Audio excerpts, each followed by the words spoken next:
Herdi. Ton, Sebentar, Her. ton, ton, Nggak ada kata ton. mate, Coba kamu tem. lihat. Nggak, Aduh, Herdi. Sebentar, Herdi ya. Ini saya bisa baca Yunani ya. Kamu kan membacanya dari interlinear. Coba teman-teman Kristen lebih ton, kredibel saya atau tof, Herdi? ton, tof, ton, Coba tof, tof, coba tof. baca. Ya, Saya akan besarkan iya. kamera saya. Herdi, Aduh, sebentar. Kita buktikan ya. Kamu atau saya yang bahaya bisa baca nih. Yunani. Nah, coba ya. Kita buktikan sekarang ya. Herdi, coba kamu baca. Bisa nggak kamu? Ini bukan ajang lomba baca, bro. Baca aja. Loh, enggak, data yang kamu baca itu salah, nggak ada tahun di sini nih. Nih ya, ini tahu, nggak ada tahun di situ. Jadi kamu mengambil data dari mana? Sudah Iya, saya bilang, tow, saya tow dan ini, ton sebentar itu Herdi. sama, definite Loh artikel. beda, Herdi beda. Saya punya Astagfirullah. bukunya loh, kamu jangan bohongi saya ya. Nih, lihat nih. Ustadz Jemaah di sini ada kata teon katanya, padahal nggak ada kata teon di sini. Ya, saya Tow, bacakan tow. data. Ini aja, Bang Nandar, Bang Nandar, Bang Nandar, Bang Ya, Nandar. Coba tolong acak yuk, aja, acak ya, ayatnya. ya. Nanti biar Nanti dia yang Herdi, baca. ya Acak-acak. Kalau silakan yang Herdi. dibaca Bang Herdi itu dari Lai ke Yunani, beda dengan yang dibaca oleh Dinda Nandar. Iya. Jadi ya, Gak Herdi apa-apa, kamu paparkan. Kita gantian ya. Kalau saya jangan dipotong nanti ya, bro. Silakan. ya gini. Tadi kan kamu baca Yunani, ternyata kamu dari Bible Interlinear. Saya baca dari Alkitab the Greek Bible itu Alkitabmu. Kalau kamu tidak percaya dengan ini, saya juga punya Alkitab.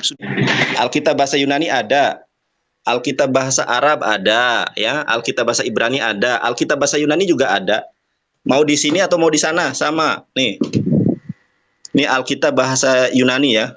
Kamu baca tadi berapa itu? Makanya Herdi, kamu kalau mau ngulas Alkitab, kamu paling nggak menguasai Yunani dan Ibrani. Karena kalau kamu nggak menguasai, kamu ngawur tadi, ton-ton, nggak ada kata ton. Ini saya bukakan untuk kamu ya.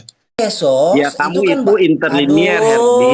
parah kali nih orang Tuh. ini. Gini aja, Bang Nandar. Biar Dewa yang ngalah turun. Bang Nandar acak ya. Acak ayatnya Yunani, jangan yang itu. Acak, suruh dia baca. Itu aja ya. Ya, ini. Oh, oh, ini tulisannya, bacanya hon. Ya, bacanya hon. Kalau ton ini bacanya, tulisnya top. Jadi top ini tulisnya. Ya, Salah itu bacanya bukan. nandar. Oke, Bukan. udah. Apalagi? Ya, di sini hon itu host, who, with, what, that. Itu parsingannya. Makanya kamu dari mana itu? Oke, Loh, sudah. Saya ganti. Boleh. saya ganti gimana? Orang kamu Iya, udah jelas. maksudnya biar teratur, bro. Nggak Makanya tumpang gini aja, tindih. Herdi. Nah, Makanya gini aja, Herdi. ya Kamu kan nggak silakan bisa kamu. baca. Kamu kan membaca dari Silakan. terjemahan. Sebentar ya. Makanya kalau membaca saja nggak bisa gitu loh. Kamu menafsirkan sesuatu yang tidak bisa kamu baca. Kamu sekarang saya tanya, bisa baca enggak?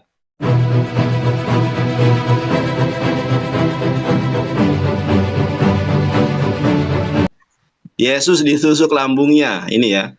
Makanya di dalam kisah para Rasul 1 ayat 18, kenapa perutnya Yudas itu terburai? Karena dialah sosok yang disalib itu. Dialah sosok yang kemudian ditusuk oleh tentara Romawi. Makanya kejadian Matius 27 ayat kelima dengan kisah para Rasul 1:18 itu seolah bertentangan, padahal tidak. Jadi yang pertama adalah di Matius 27 ayat 5, si Yudas ini menggantikan Yesus untuk disalib. Kemudian kenapa dia perutnya terburai? Karena ketika dia disalib, ditusuk perutnya oleh tentara Romawi. Makanya dia terburai isi perutnya gitu. Nah, Oke, sudah. apakah keadaan Yesus, sebentar dulu, aku belum selesai. Nanti kalau aku sudah selesai, kamu boleh menjelaskan panjang lebar. Yang penting kamu harus membantah substansi apa yang saya sampaikan. Yesus disalib itu, saudara, sebentar, aurat ya, aurat. Yesus disalib itu ada yang dalam keadaan pakai pakaian, ada yang keadaan tidak pakai pakaian. Oke, lalu kita klik ya Alkitab ini, saudara. Yesus berubah rupa. Jadi Yesus itu berubah rupa. Saya tunjukkan datanya ya. Sebelum disalib, Yesus itu berubah rupa. Nih, ayatnya ya. Lukas 9:29, ketika ia sedang berdoa, rupa wajahnya berubah. Matius 17 ayat 2, lalu Yesus berubah rupa. Markus 9 ayat 2, Yesus berubah rupa.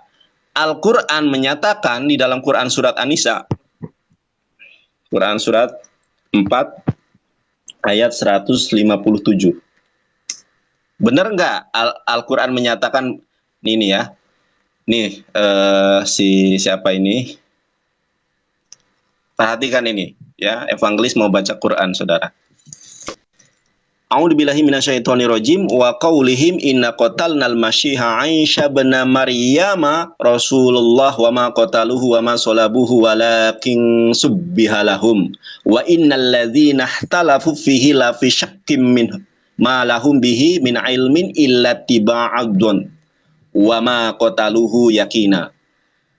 Dan karena ucapan mereka sesungguhnya kami telah membunuh Isa Al-Masih putra Maryam Rasulullah, padahal mereka tidak membunuhnya dan tidak pula menyalibnya, tetapi yang mereka bunuh, yang mereka salib adalah orang yang diserupakan.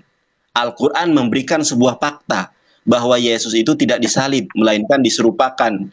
Ini sesuai dengan kisah para Rasul 1 ayat 18 dan sesuai juga dengan Matius 27 ayat kelima yang tadi sudah saya sampaikan.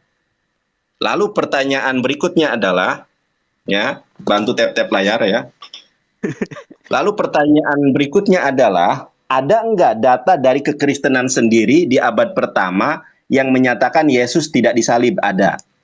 Saya izin perbesar bukunya, teman-teman. Bang, kelamaan. Nih, kamu kan butuh data. Kalau saya hanya setengah-setengah, nanti orang tidak. Coba lo dari tadi. Sebentar, ini sedikit lagi. Sedikit lagi. Aduh, sedikit lagi datanya. Sedikit lagi, ya.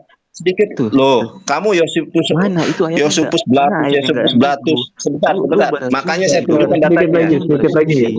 Nanti setelah ini Bang Kalvin sampai puas gitu. Bentar, jangan sedikit lagi Bang Kalvin. Sabar aja. Setelah ini, setelah ini kamu sampai puas ya. Silakan Bang Nanda. Ya, silakan. Bentar ya Ustaz, saya izin dulu, saya perbesar layarnya. Oke.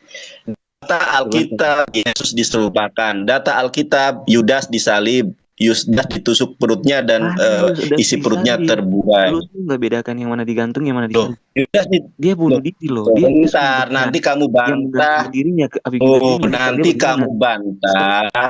Aduh. Nanti dibantah. Nanti kalau selesai saya terangkan. Kamu bantah. Silakan bukti apapun, Bang. Dengan ayat nggak apa-apa. Nanti ada waktunya dibantah. Kayak gitu loh maksudnya. Ya. Nanti ada waktunya dibantah ya. Kita tertib aja, tertib. Dengan gambi berkata Kalvin, tolong dengar dulu di sini. Kalvin, dengar dulu. Nanti ada waktunya Anda bantah. Nggak ada data, gue turun. Biar tertib. Ada adatnya. Gitu aja. Ada nggak? Ya biar tertib. Nanti setelah ini Anda sedikit lagi sabar. Ini kita buang waktu ini, buang waktu. Sedikit lagi. Ya, silakan Bang Dadar, sedikit lagi. Ya. Dia nggak bisa diam. Allah hanya mampu mengatakan bahwa dia hanya diserupai, dia tidak mengatakan siapa. Seorang pengkhianat bisanya dia diserupakan. Dia mau dari mana ceritanya? Nah, gini. Dia berkhianat.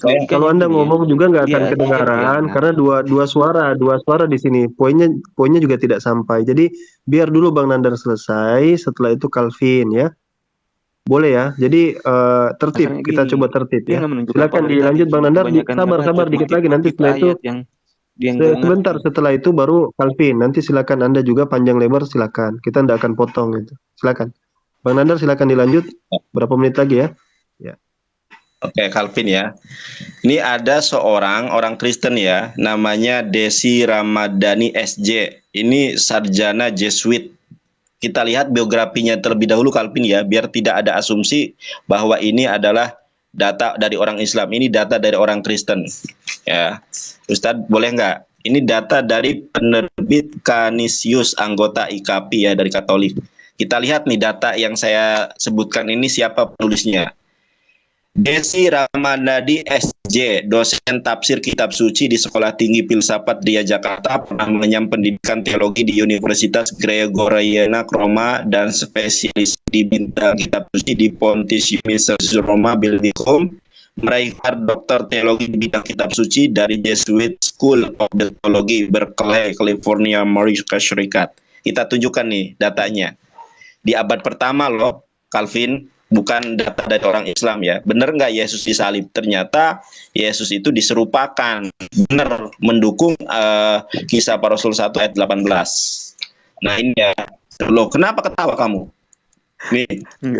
Enggak. Berdasarkan kamu diam. Berdasarkan informasi yang diberikan oleh Irenaeus, kita bisa mengetahui bahwa Basilides menolak ajaran resmi gereja yang mengatakan bahwa Yesus telah menderita disalib.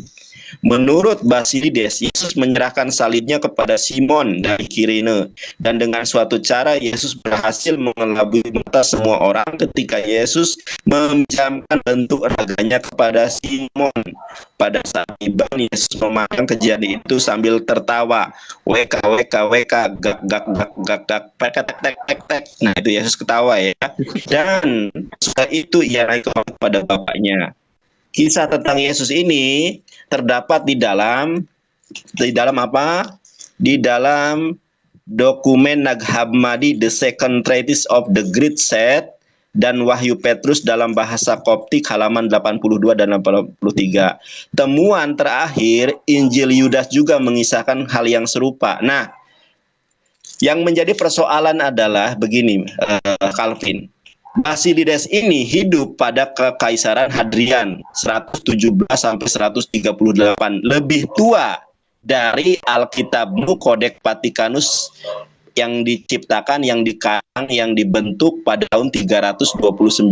Sedangkan sebuah fakta yang mengatakan Yesus tidak disalib itu pada abad pertama, 117 sampai 138 Masehi. Data akurat dari kekristenan. Bahkan di dalam Injil Yudas, sebentar, sedikit nih. Setelah ini kamu boleh ngomong sepuas kamu.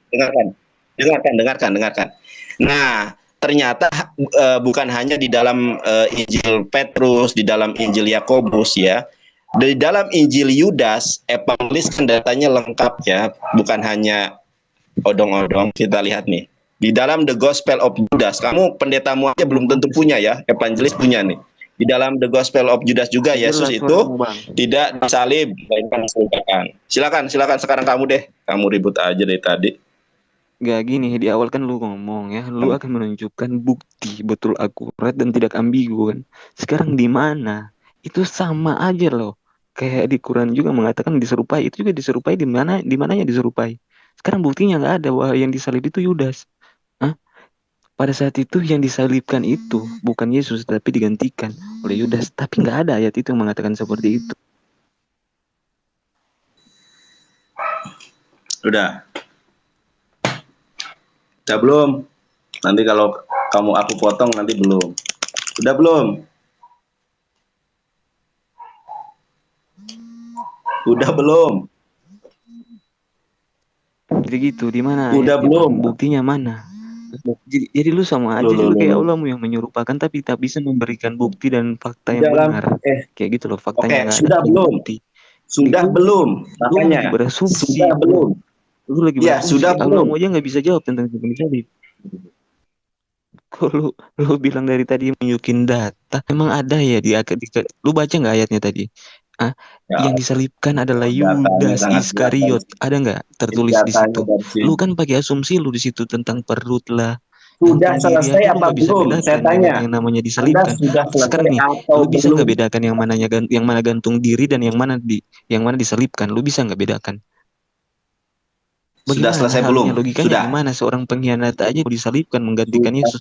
Nggak mungkin lah. Belum. Lu ini sekolah di mana sih? Sudah selesai apa belum? Lulusan Kairo. Sudah selesai apa lu belum? ngomongin Ustaz data, Alwan ini menunjukkan satu aja yang lu tunjukin, datanya, ayatnya mana. Ini jelas yang disalibkan Yudas dan saksi-saksinya sekian, dan ini saksi-saksinya itu kan jelas. Sekarang ini kan lu lagi berasumsi abstrak.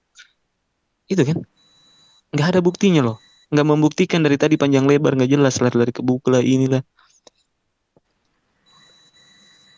Ada nggak? Sudah?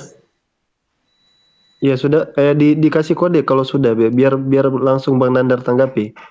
Evangelis Nandar tanggapi. Iya, sudah? tanggapi aja, sudah tanggapi aja. Datanya mana? Dari tadi aku minta datanya, buktinya bahwa yang disalibkan itu Yudas. Nggak ada samar-samar kayak gitu.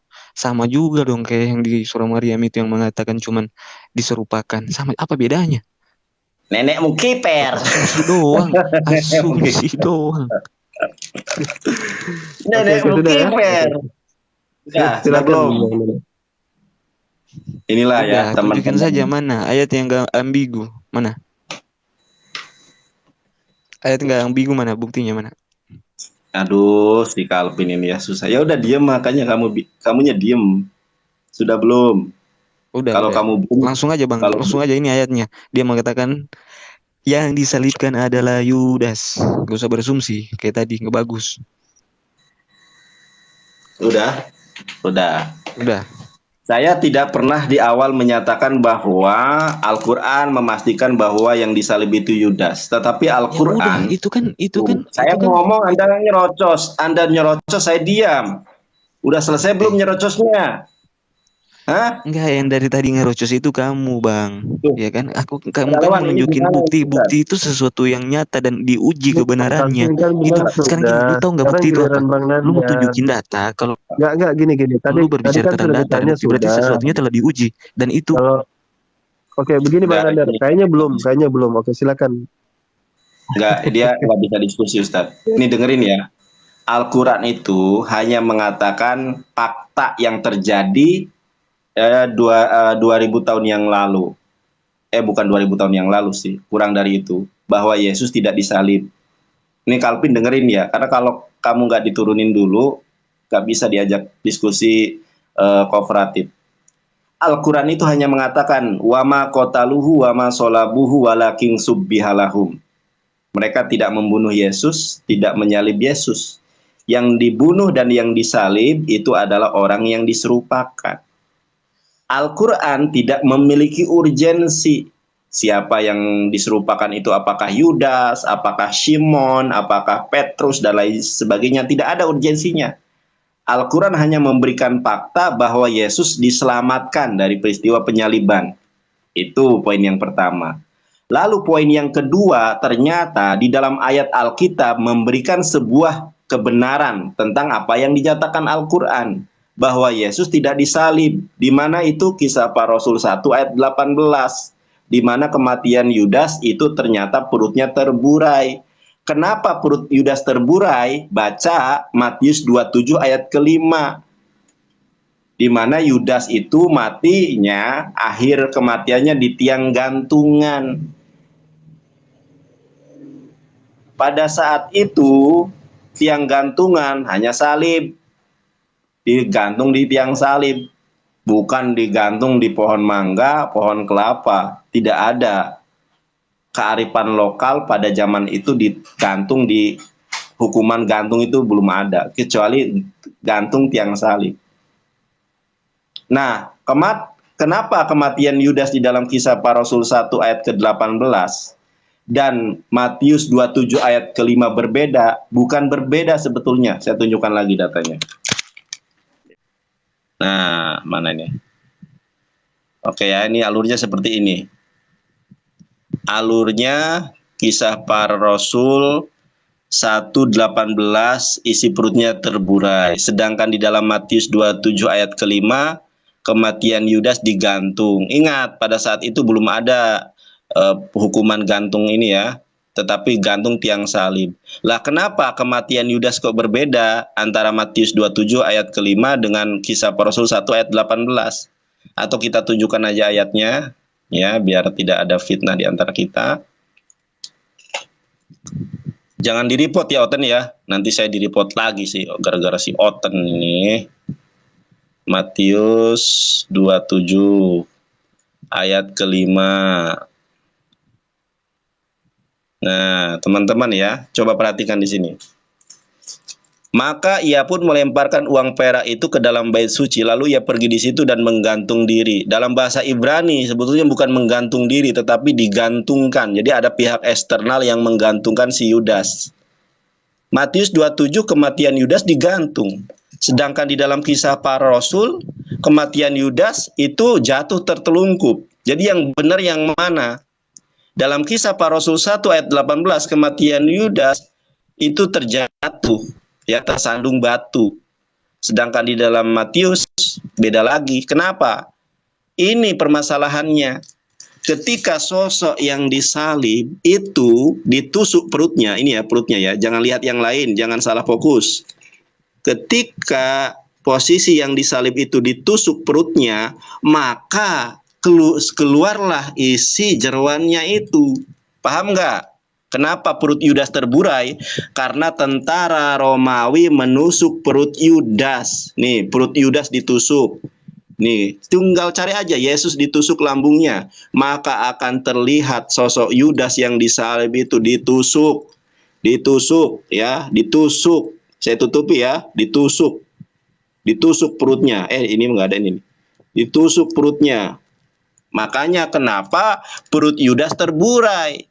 Karena si Yudas ini ditusuk. Nah, kemudian Allah menerangkan bahwa Yesus itu salah satu anugerahnya adalah diserupakan. Ternyata di dalam Lukas 9 ayat 29 wajah Yesus berubah. Matius 17 ayat kedua berubah. Kita lihat nih, kalau nggak percaya lagi ya. Yohanes 20 ayat ke 18 nggak apa-apa. Nah, ini ya. Oke. Nih coba bayangkan ya. Nih, ini adalah suatu peristiwa dari ayat ke-11 coba ini. Kita perhatikan nih. Maria Magdalena yang paling kenal dengan Yesus tidak mengenali Yesus. Kenapa coba? Karena Yesus berubah rupa. Nih coba perhatikan ayat 20 ayat 11 Yohanes 20 ayat 11. Tetapi Maria berdiri dekat kubur itu dan menangis. Sambil menangis ia menjenguk ke dalam kubur itu. Dan tampaklah olehnya dua orang malaikat berpakaian putih, yang seorang duduk di sebelah kepala dan yang lain di sebelah kaki di tempat mayat Yesus berbaring. Kemudian Yohanes 20:13 kata malaikat itu kepadanya, "Ibu, mengapa engkau menangis?" Jawab Maria kepada mereka, "Tuanku telah diambil orang. Aku tidak tahu dia diletakkan di mana." Kemudian ayat ke-14, sesudah itu berkata demikian ia menoleh ke belakang dan melihat Yesus berdiri di situ. Tetapi ia tidak tahu bahwa itu adalah Yesus. Kenapa? Yesus tidak dikenali oleh Bunda Maria Magdalena karena Yesus masih meminjamkan bentuk raganya orang lain. Jadi dia masih memakai bentuk raga orang lain. Nah, kita lihat ayat ke-15-nya. Kata Yesus kepadanya, "Ibu, mengapa engkau menangis? Siapakah engkau cari?" Siapa yang kau cari? Maria Magdalena menyangka orang itu adalah penunggu taman. Bayangkan, Maria Magdalena ini yang menemani pelayanan Yesus, karena beliau ini adalah istri dari Nabi Isa alaihissalam atau Yesus Kristus. Lalu berkata kepadanya, "Tuan, jikalau Tuan yang mengambil dia, katakanlah kepadaku di mana Tuan meletakkan dia supaya aku mengambilnya." Bayangkan, Yesus Kristus disangka adalah penunggu taman. Ya, Yesus Kristus disangka penunggu taman. Kenapa hal ini terjadi? Karena Yesus masih meminjamkan bentuk raganya kepada Simon atau mungkin juga kepada Yudas. Makanya tidak dikenali oleh Maria Magdalena. Barulah kata Yesus kepadanya, "Maria, Maria," berpalinglah dan berkata kepadanya dalam bahasa Ibrani. Tuh, Yesus itu bahasa Ibrani, bukan bahasa Yunani. Rabuni artinya guru. Ya. Kemudian Yesus menyampaikan, "Janganlah engkau memegang aku sebab aku belum pergi kepada Bapa. Tetapi pergilah kepada saudaraku dan katakanlah kepada mereka sekarang bahwa aku akan pergi kepada Bapakku dan Bapakmu, kepada ilahku dan kepada Allahku dan Allahmu." Nah, begitu. Ustadz Alwan aja paham ya Ustadz ya yang saya sampaikan kan?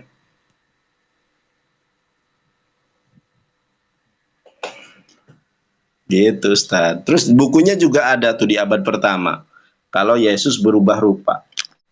Si Herdi tadi juga keok. Belum berperang sudah keok si Herdi. Malah aku di-banned sama si Herdi itu. Sama Otan ini. Baru. Ya, mungkin kalau ini ya. Maksudnya bagi yang naik ya. Itu harap dimaklumi gitu, karena Bang Nandar ini evangelis ini kan datanya banyak gitu ya, jadi ya mau tidak mau harus ditampilkan data-data itu. Nah, supaya tertib, poin-poin itu ya didengarkan saja dulu. Nanti kalau ada waktunya kan tadi sudah kita kasih waktu kan. Sudah. Lah terus kok ngebalas lagi kan gitu. Jadi tidak tertib. Itu Iya. biar yang oten-oten mungkin yang menyimak ya. Kalau naik harus siap mendengarkan. Jadi telinganya harus siap dipasang. Gitu. Iya. Tapi Ustadz, saya mau tanya sama Ustadz nih ya. Ya, Terkait Yesus berubah rupa ini jarang banget disampaikan oleh para pendeta. Kenapa? Padahal ayatnya banyak loh. nggak tahu evangelis. Kenapa Ustadz? Iya, nggak tahu saya. Gak tahu. Nggak tahu. Jarang loh Ustadz. Iya. Para jemaat saya tanya itu kan di sini banyak gereja kan, saya tanya nih, Yesus itu berubah rupa atau tidak? Nggak tahu mereka, nggak tahu.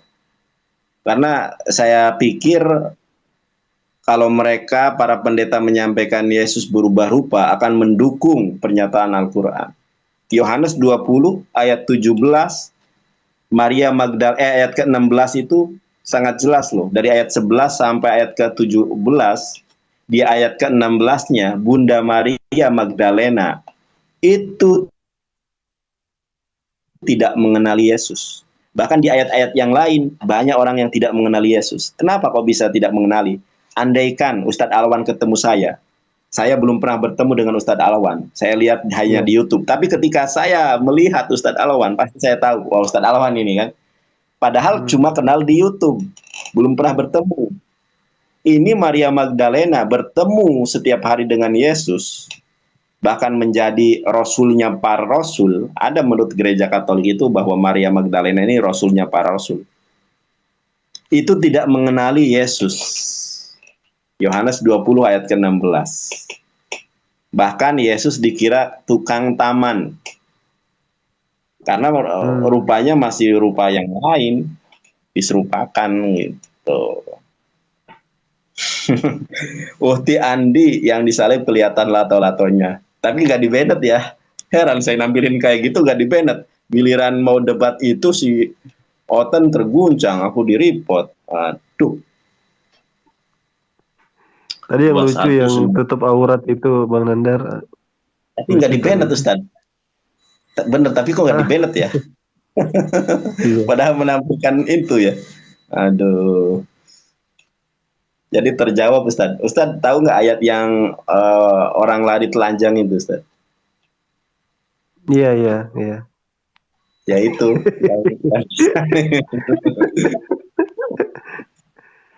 Coba aja teman-teman baca. Yesus ditusuk gitu, lambung Yesus ditusuk, nanti muncul tuh gambar itu.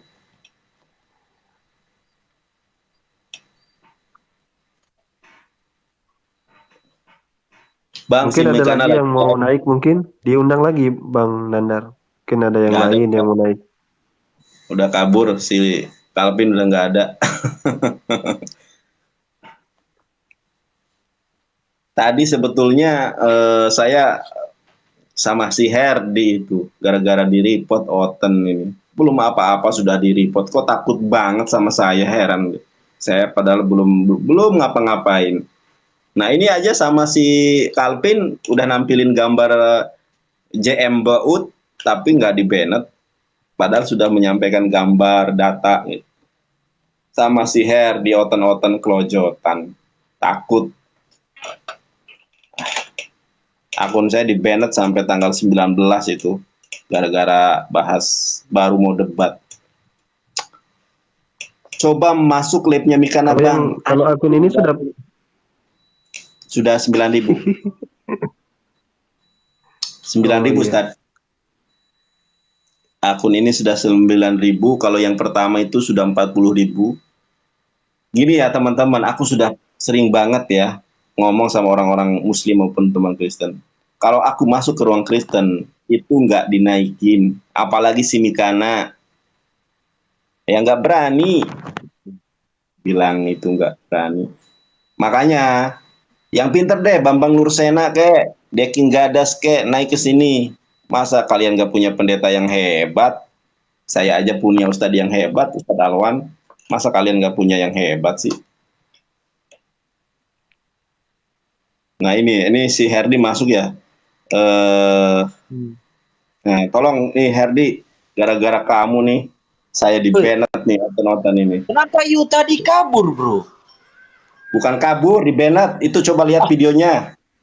Coba lihat videonya itu. Coba lihat videonya. Video Saya lama sudah itu.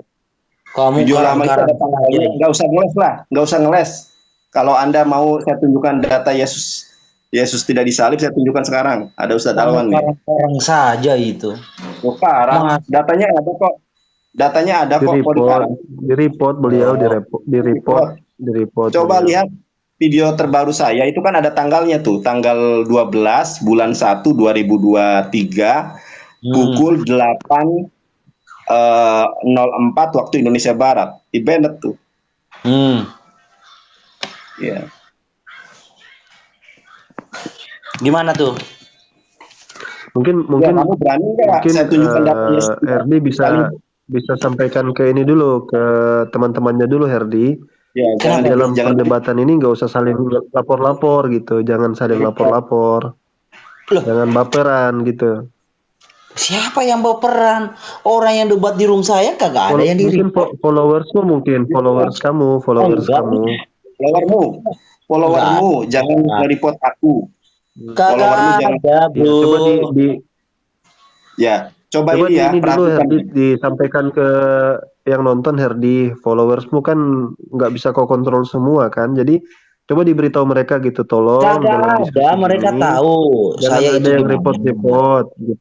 Ya. Justru saya beritahu ini. Akun saya itu di report.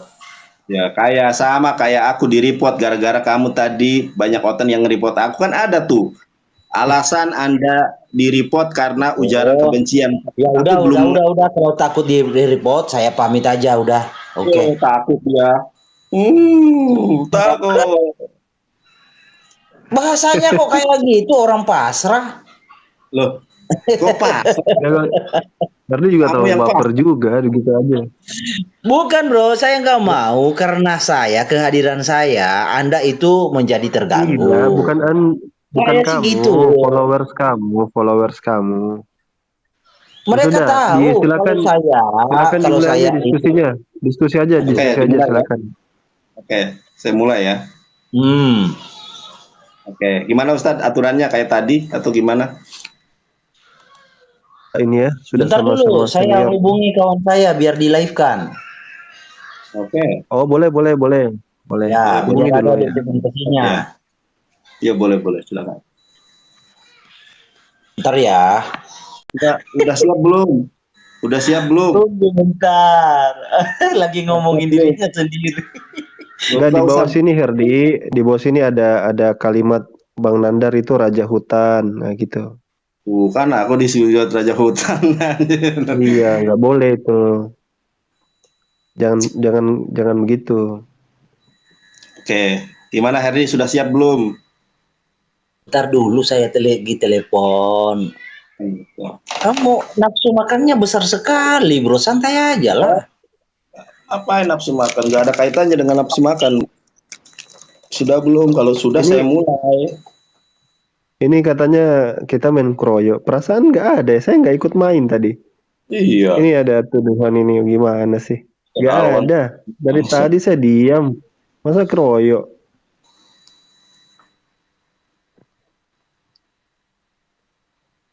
Saudara-saudara yang terkasih. Lagi disiapkan, nah, bentar lagi. Ya. Coba sambil ini Hosana dulu lah. Lagu Hosana dulu Bang Nandar sambil nunggu mungkin. Iya. Santai aja. Nandar, kamu kelihatan tegang sekali tuh. Apaan tegang, dari mana aku tegang ngelawin? Jangankan kamu. Herdi, jangan gitu Herdi. Pendeta, dengarkan. Oh, nggak usah ketawa. Pendeta seluruh Indonesia tidak ada yang berani sama saya. Bahkan Bambang Nursena, Ayu tidak berani sama saya. Dengar itu Herdi, diundang sama Evangelis. Kali, bro. Kamu itu Herdi, kamu itu kelasnya di bawah saya. Saya bisa baca Ibrani, saya bisa baca Arabik, saya bisa baca Yunani. Kamu pendeta. Oh gitu ya. Wah, keren. Keren emang pendebat Muslim hebat. Coba pendapat Kristen yang Gracia Pelo siapa pernah yang bisa ditantang ya, baca Bang Ibrani? Evangelis? Kenapa? Gracia Pelo kan pernah ditantang juga ya, offline ya, Iya, Gracia Pelo ya. akan dikasih 10 juta sih Gracia Velo itu. Difasilitasi oleh Ayah Sofia. Gak berani Gracia Velo hadapi saya. Ini live ya, orang bisa ngerekam apa yang saya ucapkan. Ayah Sofia itu memfasilitasi saya debat dengan Gracia Velo, dihadiahi 10 juta bagi yang lebih pandai bahasa Ibrani, baca Ibrani dan baca Yunani. Gracia Velo gak berani baca Arabik, baca Yunani, dan baca Ibrani. Oh, Gracia Velo nggak berani. Orang baca Arab aja. Kono, udah loh. Baca Ibrani, N-O logos. Baca Yunani kayak entut. Makanya nggak ada pendeta yang berani. Kalau kamu tuh di bawah saya, jujur ya. Kamu Iya, nggak bisa. apa-apa, bro. Jadi, ya, Aman, jadi aman. Aman. apa yang saya takutkan dari kamu? Nggak ada orang. Oke. Channel saya udah siap. Ayo, mulai. Sudah siap Oke, ya? siap. Oke. Iya. Saya Oke, pakai jadi ini gini, dulu ya. aturannya gini ya, kita kan sudah sama-sama ini ya, sudah sama saling tahu lah ya. Jadi jangan dipotong, jangan disela, Aman kalau saya, bro. sampai Peringatan tuntas tuan aja rumahnya. ya. Iya. Jadi sampai tuntas, jangan dipotong, ganti-gantian ya. Oke. Ada timernya atau bebas? Nggak usah. Nggak usah lah, Ya. kita saling. Proporsional. Gimana Bang? Mau pakai timer nggak, Bang Jangan Nandar? kebablasan ya. Iya, enggak, Mau pakai maksudnya timer saya nggak, Bang jelaskan.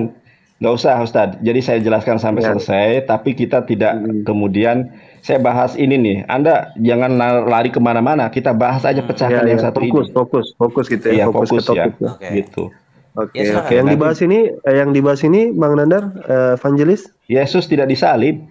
Oke, antara crucifixion ya, apakah Yesus disalib Iya. atau tidak disalib? Oke, clear ya. Yesus tidak disalib. Herdi clear ya, Herdi ya. Udah, bro. Kamu tenang aja. Oke. Yang Oke, kamu silakan risaukan dimulai itu- langsung. Yang kamu risaukan itu tuan rumahnya. Kalau saya mah aman. Loh, kenapa? Aduh. Silakan. Tuh, Bang Nandar, oke. silakan. Udah Belum ya. apa-apa dia udah Evangelis. gugup. Oke, silakan. Loh, gugup kenapa gugup? Apa yang gugup? Kamu jangan framing gitu, gugup. Oke ya, kita langsung dilihat di dalam Matius. Oke ya, sebentar ya.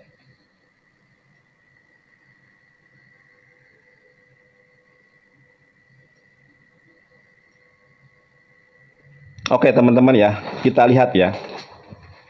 Di dalam Al-Quran, saudara-saudari yang terkasih, bahwa Yesus itu tidak disalib. A'udzubillahi minasyaitonirrajim, wa ma qataluhu wa ma solabuhu walakin subbihalahum. Mereka tidak membunuh Yesus, mereka tidak menyalib Yesus. Yang mereka bunuh dan yang mereka serupakan adalah bukan Yesus, tapi orang yang diserupakan. Dalam Islam, iman kami tidak ada urgensinya tentang siapa sosok yang disalib itu, tetapi bukan Yesus. Yesus diselamatkan oleh Allah Subhanahu wa taala. Dan kita akan mengecek sebuah fakta. Saya izin untuk menyampaikan data yang tadi setelah kami ulas ya. Oke, sebentar. Nah, data yang telah kami ulas. Oke ya. Teman-teman, di dalam Alkitab sendiri ada sebuah kontradiksi tentang kematian Yudas Iskariot.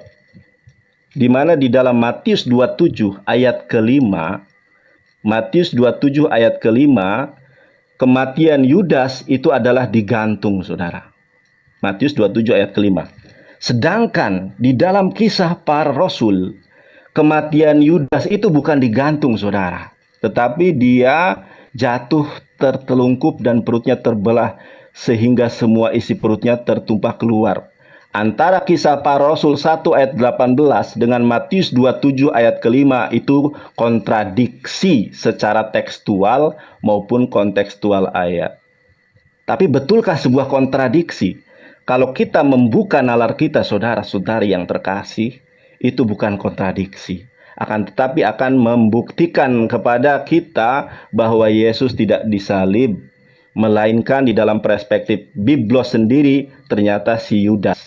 Nanti kita akan ulas beberapa sumber Kristen bahwa yang disalib itu memang bukan Yesus. Salah satunya adalah Yudas. Yang pertama, kenapa kenapa isi perutnya Yudas itu keluar, saudara? Karena dia disalib. Makanya di dalam Matius 27 ayat ke-5, kematian Yudas digantung. Dulu zaman Yesus gak ada hukuman gantung, itu nggak ada. Tetapi digantung di tiang salib. Lalu pertanyaannya, kenapa isi perutnya Yudas itu tertumpah keluar? Karena sosok yang digantung di tiang salib, bisa kita lihat ini ya. Sosok yang digantung di tiang salib itu ditombak perutnya, saudara.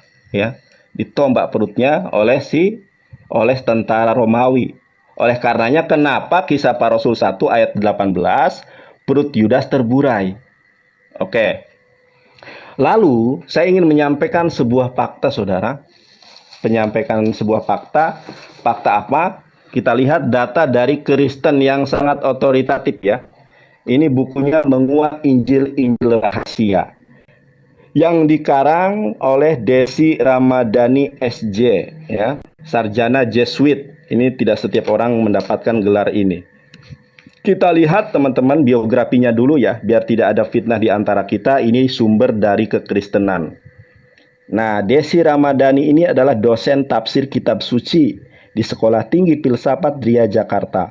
Pernah mengenyam pendidikan teologi di Universitas Gregoriana, Roma, dan spesialisasi bidang kitab suci di Pontifium Institutum Biblicum Roma, Italia. Meraih gelar doktor teologi bidang kitab suci dari Jesuit School of Theology, Berkeley, California, Amerika Serikat. Ini orang Kristen, seorang Romo, seorang pastor, gelarnya SJ. Nah, di dalam buku ini diungkap sebuah fakta, saudara-saudara yang terkasih. Ada seorang yang bernama Basilides. Basilides ini lebih tua, saudara, dari Injil atau Alkitab yang dipunyai oleh orang Kristen. Karena orang Kristen mempunyai Alkitab dengan kodeks tertua bahasa Yunani, itu dikarang, diciptakan pada tahun 329 Masehi yang disebut dengan Kodeks Vatikanus. Sedangkan Basilides itu hidup di tahun 117 sampai 138 Masehi dalam Kekaisaran Hadrian. Nah, di sini disebutkan singkat saja, saudara, menurut Basilides, Yesus menyerahkan salibnya kepada Simon dari Kirene. Dan dengan suatu cara Yesus berhasil mengelabui mata semua orang ketika Yesus meminjamkan bentuk raganya kepada Simon pada saat penyaliban. Yesus memandang kejadian itu sambil tertawa, saudara. Gak, gak, gak, gak, weka, weka, weka. Ya. Dan sesudah itu ia naik kembali kepada Bapaknya. Kisah tentang Yesus yang tertawa itu terdapat dalam dokumen. Dokumen apa? Ini dokumen yang sangat dielu-elukan oleh orang Kristen ya, Laut Mati itu. The Scroll Sea itu ya. Dokumen Nag Hammadi, The Second Treatise of the Great Set, dan Wahyu Petrus dalam bahasa Koptik, halaman 82-83. Temuan terakhir, Injil Yudas juga mengisahkan hal yang serupa. Karena seorang evangelis datanya lengkap, saya juga punya Injil Yudas, tapi saya belum ngecek ya di halaman berapa. Ini saya gunakan bahkan untuk alasnya ini mau saya ya. Saya punya Injil Yudas, nanti coba saya cek ya di lain kesempatan mungkin. Saya punya yang namanya Gospel of Judas, di mana para pendeta belum tentu punya Gospel of Judas. Nah, satu hal lagi saya ingin menyampaikan bahwa apabila teman-teman cari, saudara-saudari yang terkasih, bahwa orang-orang pendeta, para pastor banyak menutupi bahwa salah satu anugerah yang diberikan Allah kepada Yesus Kristus adalah berubah rupa. Jarang. Bahkan saya tanya para jemaat pendeta, jemaat gereja tentang apakah Yesus punya karunia berubah rupa, ternyata mereka tidak tahu, saudara. Kita lihat ya, ternyata salah satu anugerah Yesus itu adalah berubah rupa, saudara-saudari yang terkasih. Kita bisa lihat di dalam Lukas 9:29, ketika ia sedang berdoa, rupa wajahnya berubah, saudara, dan pakaiannya menjadi putih berkilauan. Matius 17 ayat 2, lalu Yesus berubah rupa. Markus 9 ayat kedua, 6 hari kemudian Yesus membawa Yakobus, bla bla bla bla, lalu Yesus berubah rupa. Dan di dalam Yohanes 20 ayat ke-16, kita bisa lihat dari ayat ke-11-nya, Yesus berubah rupa. Bahkan Maria Magdalena tidak mengenali sosok Yesus Kristus. Mudah-mudahan bisa dipahami sampai di sini, Herdi. Terima kasih. Oke, layarnya digedein, bro. Silakan. Bukan layar saya, bukan layar kamu. Oh iya ya, sebentar ya. Bentar, oke.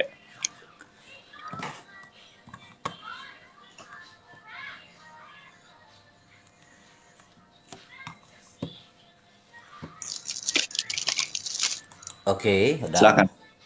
Ya. Jadi kenapa kematian Kristus di dalam kekristenan itu sangat penting? Ya. Karena lewat kematian dia maka ada penumpahan darah, ada pengampunan dosa. Nah, itu seperti di dalam nubuatan. Jadi kita memahami kawan-kawan yang suatu pengajaran yang tidak memahami kehendak Tuhan, kita sangat paham benar seperti apa penolakan itu. Kita memulai dari nubuatannya ya.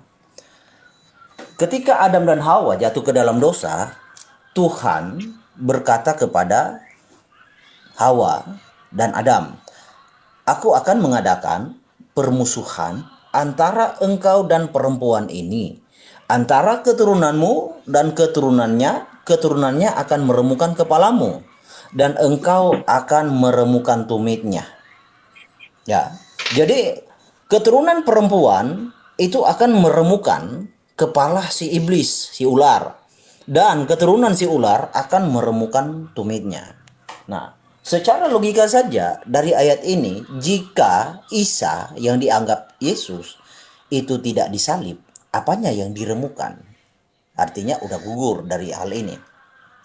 Lalu kita baca lagi, ya. Jadi kematian Kristus itu bukan sesuatu hal yang remeh-temeh dipandang sebelah mata oleh Ila yang tidak mengerti apa ketetapan Tuhan di balik keselamatan manusia yang sudah jatuh ke dalam dosa. Itu harus tahu dulu. Nah, di dalam Yesaya, saya baca nubuatan-nubuatannya dulu ya. Yesaya 25. Oke. Yesaya 25 ayat 7 sampai 9. Di atas gunung ini Adonai akan mengoyakkan kain perkabungan yang diselubungkan kepada segala suku bangsa, dan tudung yang ditudungkan kepada segala bangsa. Ia akan meniadakan maut untuk seterusnya, dan Adonai Hashem akan menghapuskan air mata daripada segala muka, dan aib umatnya akan dijauhkannya dari seluruh bumi, sebab Hashem telah mengatakannya. Oke. Pada waktu itu orang akan berkata, "Sesungguhnya inilah Allah kita yang kita nanti-nantikan supaya kita diselamatkan. Inilah Adonai yang kita nanti-nantikan." Oke, marilah kita bersorak-sorak, bersuka cita oleh karena keselamatan yang diadakannya. Oke, kita lanjut lagi ke dalam nubuatan di dalam Zakaria. Ya, di dalam Zakaria 12 tadi kawan kita Nander sempat membukakan video ya tentang Kristus ditumpah. Oke, good. Tapi yang menjadi lucu kok tadi bahwa Yudas itu apa hubungannya? Ya, Zakaria 12 ayat 10 ya. Oke. Firman Tuhan berkata, "Aku akan mencurahkan roh pengasihan dan roh permohonan atas keluarga Daud dan atas penduduk Yerusalem, dan mereka akan memandang kepadaku." Ya, di sini Eli yang telah mereka tikam. Jadi yang ditikam adalah Tuhan sendiri, Hashem sendiri. Ya, dan akan meratapi dia seperti orang meratapi anak tunggal, dan akan menangisi dia dengan pedih seperti orang menangisi anak sulung. Oke. Saya baca dulu nubuatannya. Baru di dalam Ayub ya. Ayub 19 ayat 25. Nah, oke. Ayub 19 ayat 25. Oke, 19 ayat 25. "Tetapi aku tahu penebusku hidup, dan akhirnya ia bangkit di atas debu. Nah, apa pentingnya Kristus itu tampil ke dunia dan menyerahkan nyawanya? Apakah dia menyatakannya? Ya. Jadi penyaliban itu bukan tanpa makna. Kematiannya bukan tanpa makna. Bukan seperti yang dipahami oleh, saya langsung sebut ya, karena ini kita diskusi ya. Bukan seperti yang dipahami oleh Allah Subhanahu wa Ta'ala, bahwa harus diselamatkan.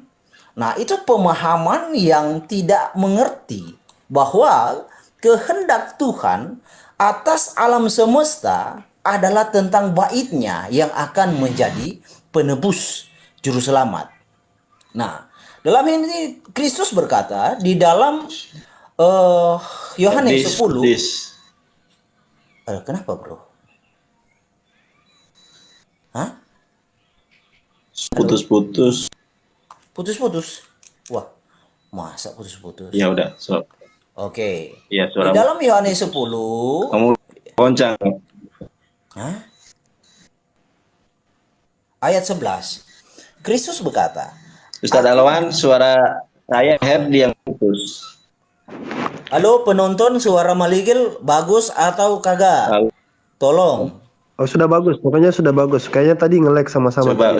Saya juga kurang perhatikan ya. Ya. Herdi, itu suaramu agak dikencangin dikit. Ya. Dikencangin, bro. Ini udah malam kalau saya dengar. Ya.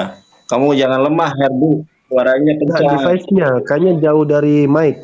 Jauh dari mic kayaknya itu. Waduh, kok jauh dari mic? Nggak apa-apa lah, nggak apa-apa lah. Gimana? Silakan lanjut Mic-nya. aja. Oke? Sudah oke? Kamu deh. Oke. Nah, Kasih hiburan. Pudin ditemenin teh. oke ya. Oke. Di dalam Yohanes 10 ayat 11, Kristus berkata, "Akulah gembala yang baik. Gembala yang baik memberikan nyawanya bagi domba-dombanya." Lalu atas dasar apa Allah Subhanahu wa Ta'ala ya mengkonotasikan Isa adalah sama dengan Yesus diselamatkan, diserupakan. Sedangkan ketetapan Tuhan yang berlaku atas Kristus, atas Mesias, yaitu diremukan tumitnya. Nah, kalau dia diserupakan, apanya yang diremukan? Ya, kita bukakan lagi di dalam Lukas 24. Ya, Lukas 24. Oke. Lukas 24 ayat 44. Ya. Kristus berkata kepada mereka, "Inilah perkataanku yang telah kukatakan kepadamu." Kasih toleransi ya. Allah. Sekali lagi saya bicara, Ya, potong saya out. Herdi. Ya gini Herdi. Ya, silakan. Mungkin dihindari narasi Allahmu, ya Allahmu begini, Allahmu begitu. Lah kan Gitu. memang Mungkin Allah menyerupakan, mungkin. bro. Saya mau membangun. Itu bahasa Alkitabmu. Saya nggak bahas Pakai Al-Quran. bahasa Saya yang bahas lebih Alkitab. sopan lah ya. Cari bahasa yang lebih sopan nih. Oke, udahlah. Cari Kalian bahasa yang lebih bisa. Gini, kawan.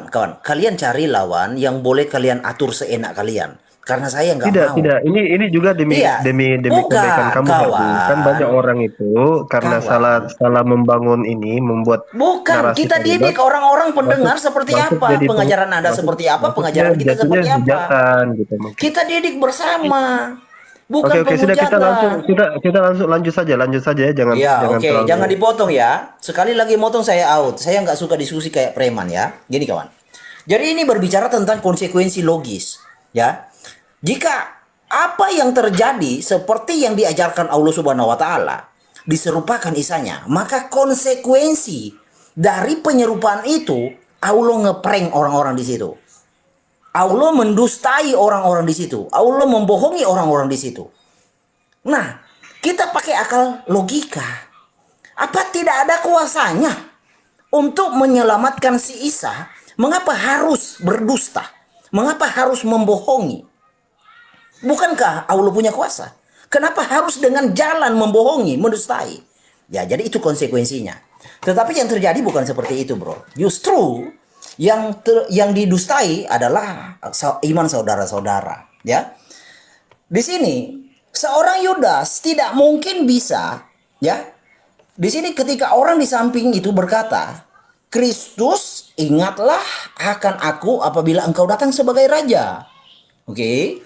Kata Kristus kepadanya, Aku berkata kepadamu, sesungguhnya hari ini juga engkau akan bersama-sama dengan aku di dalam Firdaus. Ya, ini kesaksian orang di atas dan orang yang di bawah. Bahkan seorang prajurit itu menyaksikan sungguh benar dia ini anak Elohim. Jadi apa yang memungkiri, yang menggagalkan Kristus itu tidak disalib? Yang memungkiri, yang mengingkari Kristus itu tidak disalib itu hanya satu, yaitu iblis yang kita baca tadi di Matius 16 ayat 21 sampai 23. Lalu tentang apa yang dikatakan oleh Nandar itu ditikam. Nah, kita baca di dalam Yohanes 19 ayat 18 ya. Ayat 18 sampai 35 ya. Panjang apa masalah. Dan di situ ia disalibkan karena ya disalibkan mereka dan bersama-sama dengan dia disalibkan juga dua orang lain sebelah menyebelah. Ini penggenapan nubuatan seperti di dalam Yesaya 53. Yesus di tengah-tengah. Dan Pilatus menyuruh memasang juga tulisan di atas kayu salib itu. Bunyinya, Kristus orang Nazaret, Raja orang Yahudi. Banyak orang Yahudi yang membaca tulisan itu sebab tempat di mana Yesus disalibkan letak dekat kota dan kata-kata itu tertulis dalam bahasa Ibrani, bahasa Latin, dan bahasa Yunani. Maka kata imam-imam kepala orang Yahudi kepada Pilatus, jangan engkau menulis raja orang Yahudi, tetapi bahwa ia mengatakan aku adalah raja orang Yahudi. Jawab Pilatus, apa yang kutulis tetap tertulis. Jadi bayangkan banyak orang Pilatus dibohongi kalau Isa itu diserupakan. Banyak orang dipecundangi. Ya kan? Nah ini sesuatu yang gak logis. Kalau kita berbicara tentang ilahi itu berperkara ya dan amin. Tidak ada kata membohongi. Tidak ada kata mempecundangi. Kagak ada. Karena ilahi itu punya kuasa bro. Tidak akan melakukan dengan cara-cara kotor seperti itu. Ya, mendustai orang. Ilahi tidak mungkin berbuat hal-hal seperti itu. Mendustai orang, mempecundangi orang dengan cara-cara kotor seperti itu. Nggak mungkin. Jawab Pilatus. Apa yang kutulis tetap tertulis. Sesudah prajurit-prajurit itu menyalibkan Kristus, mereka mengambil pakaiannya lalu membaginya menjadi 4 bagian. Dan tiap-tiap prajurit 1 bagian. Dan jubahnya juga mereka ambil. Jubah itu tidak berjahit dari atas ke bawah, hanya 1 tenunan saja. Kita lanjut. Karena itu mereka berkata seorang kepada yang lain, janganlah kita membaginya menjadi beberapa potong, tetapi baiklah kita membuang undi untuk menentukan siapa yang mendapatkannya. Demikianlah hendaknya supaya genaplah yang ada tertulis di dalam kitab suci. Mereka membagi-bagi pakaianku di antara mereka dan mereka membuang undi atas jubahku. Hal itu telah dilakukan prajurit-prajurit itu. Lanjut ya. Dan dekat salib Yesus berdiri ibunya dan saudara ibunya, Maria istri Klopas dan Maria Magdalena. Ketika Kristus melihat ibunya dan murid yang dikasihinya di sampingnya, berkatalah ia kepada ibunya, "Ibu, inilah anakmu." Kemudian katanya kepada muridnya, "Inilah ibumu." Dan sejak saat itu murid itu menerima dia di dalam rumahnya. Sesudah itu karena Kristus tahu bahwa segala sesuatu telah selesai, berkatalah ia, supaya genaplah yang ada tertulis dalam kitab suci, aku haus. Jadi tentang kata selesai ini hanya Mesias yang bisa memperkatakannya. Karena dia datang untuk menggenapi janji keselamatan, janji penebusan. Sudah selesai. Aku haus. Di situ ada suatu bekas penuh anggur asam, maka mereka mencucukkan bunga karang yang telah dicelupkan dalam anggur asam pada sebatang pisau lalu mengujungkannya ke mulut Kristus. Nah, kita lompat ke ayat 34. Tetapi seorang dari antara prajurit ya itu menikam lambungnya. Nah, ayat 33 dulu ya. Tetapi ketika mereka sampai kepada Kristus dan melihat bahwa ia telah mati, mereka tidak mematahkan kakinya. Sebab ada tertulis tidak ada satupun tulang yang dipatahkannya. Tetapi seorang dari antara prajurit itu menikam lambungnya dengan tombak. Ini menggenapi apa yang saya bacakan tadi di dalam Sakaria 12 ayat 10. dan segera mengalir keluar darah dan air. Yang ditumbak adalah Hasem itu sendiri, baitnya yang ditumbak, tubuhnya. Dan orang yang melihat hal itu sendiri yang memberikan kesaksian ini dan kesaksiannya benar. Dan ia tahu bahwa ia mengatakan kebenaran supaya kamu juga percaya. Sebab hal itu terjadi supaya genaplah yang tertulis dalam kitab suci, tidak ada tulang yang dipatahkannya. Dan ada pula nas yang mengatakan mereka akan memandang kepada dia yang telah tikam. Jadi kalau untuk mengkaji Kristus itu disalib atau tidak, tentu kita harus melihat sudut pandang sesuatu peristiwa dari daerah di mana peristiwa itu terjadi. Kalau kita mau mengkaji Kristus itu disalib atau tidak, dengan sudut pandang orang Arab, tentu kagak akan paham. Karena orang Arab, ya, bersama nabinya, bersama Tuhannya, kagak ngerti apa kehendak Tuhan atas umat manusia di seluruh dunia. Kagak ngerti apa-apa. Ya, karena contoh ya, saya kasih contoh. Ketika hari raya kurban, itu darahnya dibuang, disilokan. Kagak ada gunanya. Padahal itu adalah tentang darah. Hari raya Yom Kippur itu berbicara darah, bukan berbicara tentang daging-dagingan, tetapi darah yang dipercikan di atas tabut perjanjian. Jadi ini berbicara tentang darah penyucian. Di dalam Keluaran 8, 24 ayat 8. Oke. Keluaran 24 ayat 8. Kemudian Musa mengambil darah itu dan menyiramkannya kepada bangsa itu serta berkata, inilah darah perjanjian yang diadakan Tuhan. Jadi Tuhan yang mengadakan. Bukan siapa-siapa. Bentar. Dengan kamu berdasarkan segala firman ini. Jadi darah perjanjian dan digenapi oleh Kristus. Ketika dia sebelum disalib, dia melakukan perjamuan terakhir dengan murid-muridnya. Inilah darah perjanjian yang kuadakan untukmu, untuk bernamanya nyawa. Jadi memang di dalam darah itu ada nyawa. Jadi ketetapan Tuhan semesta alam, keselamatan ya, keselamatan nyawa itu hanya ada di dalam darah. Di dalam Imamat 17 ayat 11 ya, karena nyawa makhluk ada di dalam darahnya, dan aku telah memberikan darah itu kepadamu di atas mezbah untuk mengadakan pendamaian bagi nyawamu, karena darah mengadakan pendamaian dengan perantaran nyawa. Lalu kalau kita berbicara tentang data-data yang di luar Alkitab, oke. Kita mungkin akan membaca dari pertama ya. Dari Tacitus ya. Oke, jangan dipotong bro. Saya kalau Anda ngomong, saya diam kok. Cornelius Tacitus adalah seorang sejarawan Romawi, hidup kira-kira antara 56 sampai 120 ya, Masehi. Nah, dia membuat kesaksian bahwa Kristus pada pemerintahan Tiberius telah dieksekusi oleh prokurator Pontius Pilatus. Nih. Oke, ini Cornelius Tacitus. Lalu kedua, oleh Yosefus. Ya. Flavius Josephus adalah seorang politikus. Ini bukan orang Kristen ya. Ini orang luar Kristen. Sejarawan Yahudi abad ke-37 sampai 100 Masehi, dia adalah satu-satunya yang paling penting sejarawan Yahudi dari dunia kuno, ya. Lalu Suetonius, ya, dia adalah seorang sejarawan Romawi. Yang ketiga, yang menuliskan di dalam kitabnya The Divell Claudius 25 ayat 4. Di sini, nih. Ada referensinya. Sebentarlah. Sabar kawanku. Lalu keempat, Pliny yang loh. Kok diskusinya ya kita paparkan pembuktian, bro. Udah lanjut. Setelah ini ya, gantian saya. Iya, setelah ini Anda sampai pagi terserah. Oke? Yuk. Ya, oke. Tenang kawanku, ya.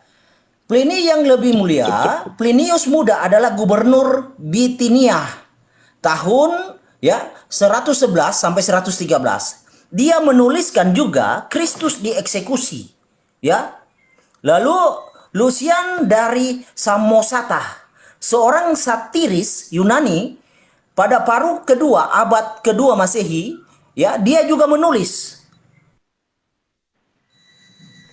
pria di Palestina yang disalibkan karena membawa bentuk inisiasi baru ke dalam dunia. Di dalam bukunya Van Forst John ayat 59. Nah, lalu Talus. Banyak sekali. Ada Celsus, ada Marabar Serapion, ada tradisi rabbinik. Nah, tradisi rabbinik di dalam Mishnah Torah ya, itu banyak sekali Kristus itu disalibkan. Ya, mati. Lalu dusta apa lagi yang mau diingkari? Jadi pentingnya penyaliban karena tujuan, misi, ketetapan Tuhan atas semesta alam, penyelamatan umat manusia. Seperti yang sudah dinubuatkan di dalam Kejadian 3 ayat 15. Saya harap Nandar bisa menanggapi mengapa Kejadian 3 ayat 15 itu kesannya dicuekin. Kejadian 3 ayat 15 bahwa sang anak keturunan perempuan akan meremukan kepala si ular. Dan keturunan si ular akan meremukan tumit, ya, keturunan si ular akan meremukan tumit keturunan perempuan. Ketika Isa disalib, maka apanya yang diserupakan? Maka apanya yang diremukan? Inilah yang menjadi poin kita, bahwa penyaliban itu hanya bisa dimengerti ketika kita membawa konteks ini dari sudut pandang Alkitab, bukan dari kitab apapun yang tidak tahu, kitab anta beranta yang tidak tahu dikehendaki oleh Tuhan yang mana. Silakan. Oke, terima kasih Herdi ya. Saudara-saudari yang terkasih, saya ucapkan terima kasih banyak. Kiranya banyak pribadi yang dilawat Tuhan, dipilih, dipulihkan Tuhan menjadi pribadi baru, manusia baru di dalam iman dan iman, di dalam Islam dan iman, saudara-saudari yang terkasih. Sudah saya bilang ya, tidak ada satu pendeta pun di dunia ini yang akan menang berdebat tentang Yesus tidak disalib, karena terbukti bahwa Yesus tidak disalib, saudara-saudari yang terkasih. Saudara-saudari yang terkasih, kita akan menemukan sebuah fakta, saudara, bahwa hanya satu murid yang menyaksikan penyaliban Yesus. Ini ya, hanya satu murid yang menyaksikan penyaliban Yesus, yang sesungguhnya adalah Yudas Iskariot. Tadi saya mendengar Herdi membaca Yohanes 19. Saya akan tunjukkan Herdi. Nanti di lain kesempatan kita akan membahas tentang istri Yesus. Di dalam Yohanes 19 ayat ke-25, saudara, orang yang menyaksikan penyaliban Yesus hanya 3 orang. Siapa itu? Yang pertama adalah ibunya Yesus, yaitu Maryam alaiha shalom. Ini ibunya Yesus, yang tidak pernah menyembah Yesus ketika Yesus berada di kandungan, sampai meninggalnya ibunda Yesus tidak pernah menyembah anaknya sendiri, saudara-saudari yang terkasih. Lalu yang kedua, saudara, adalah Maria istri Klopas. Ini yang menyaksikan peristiwa penyaliban atau Yesus diserupakan dengan Yudas Iskariot. Maria istri Klopas. Dan yang ketiga adalah Maria Magdalena. Saudara-saudari boleh cek atau tanya Romo Katolik, pastor Katolik ya saudara, bahwa Maria Magdalena ini adalah rasul dari para rasul. Jadi muridnya Nabi Isa alaihissalam yang sekaligus merangkap menjadi istrinya Yesus Kristus. Saya ulangi, hanya satu murid yang menyaksikan penyaliban Yesus, yaitu Maria Magdalena. Bukan Yohanes, bukan Lukas, bukan Matius, tetapi istri Yesus, yaitu Maria Magdalena.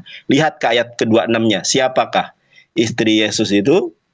Ternyata istri Yesus adalah murid yang dikasihinya, saudara. Saya akan tantang seluruh pendeta di Indonesia membahas siapa murid yang dikasihi Yesus.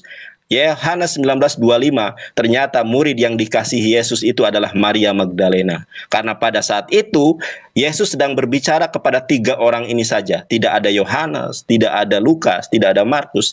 Di sini hanya ada yaitu Maria ibu Yesus, Maria istri Klopas, dan Maria Magdalena. Apa kata Yesus kepada ibundanya?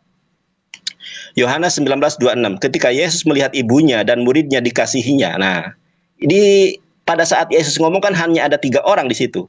Ketika melihat ibunya berarti Bunda Maria alaiha shalom. Dan yang kedua adalah murid yang dikasihinya Yesus. Siapa itu?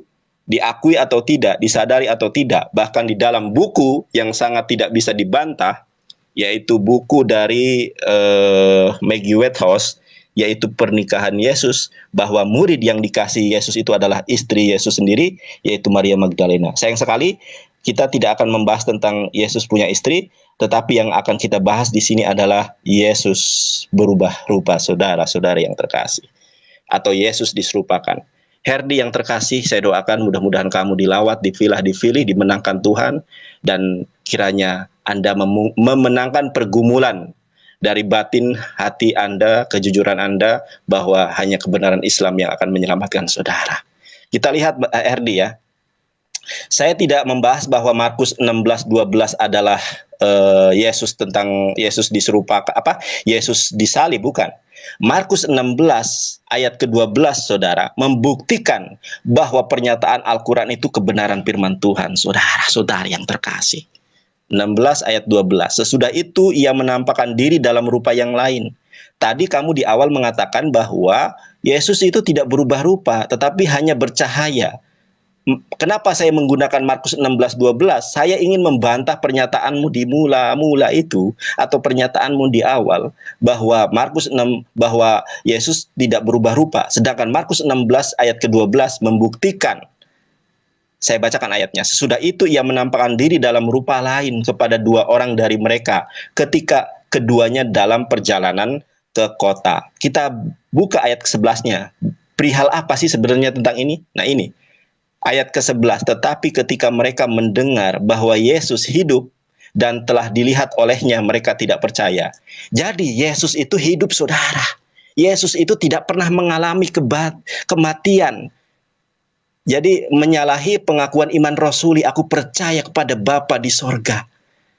Dan aku percaya kepada Yesus yang telah mati, yang telah bangkit di hari ketiga, itu pengakuan iman rasuli ya. Ternyata saudara di sini, tetapi ketika mereka mendengar bahwa Yesus hidup dan telah dilihat oleh mereka, mereka tidak percaya.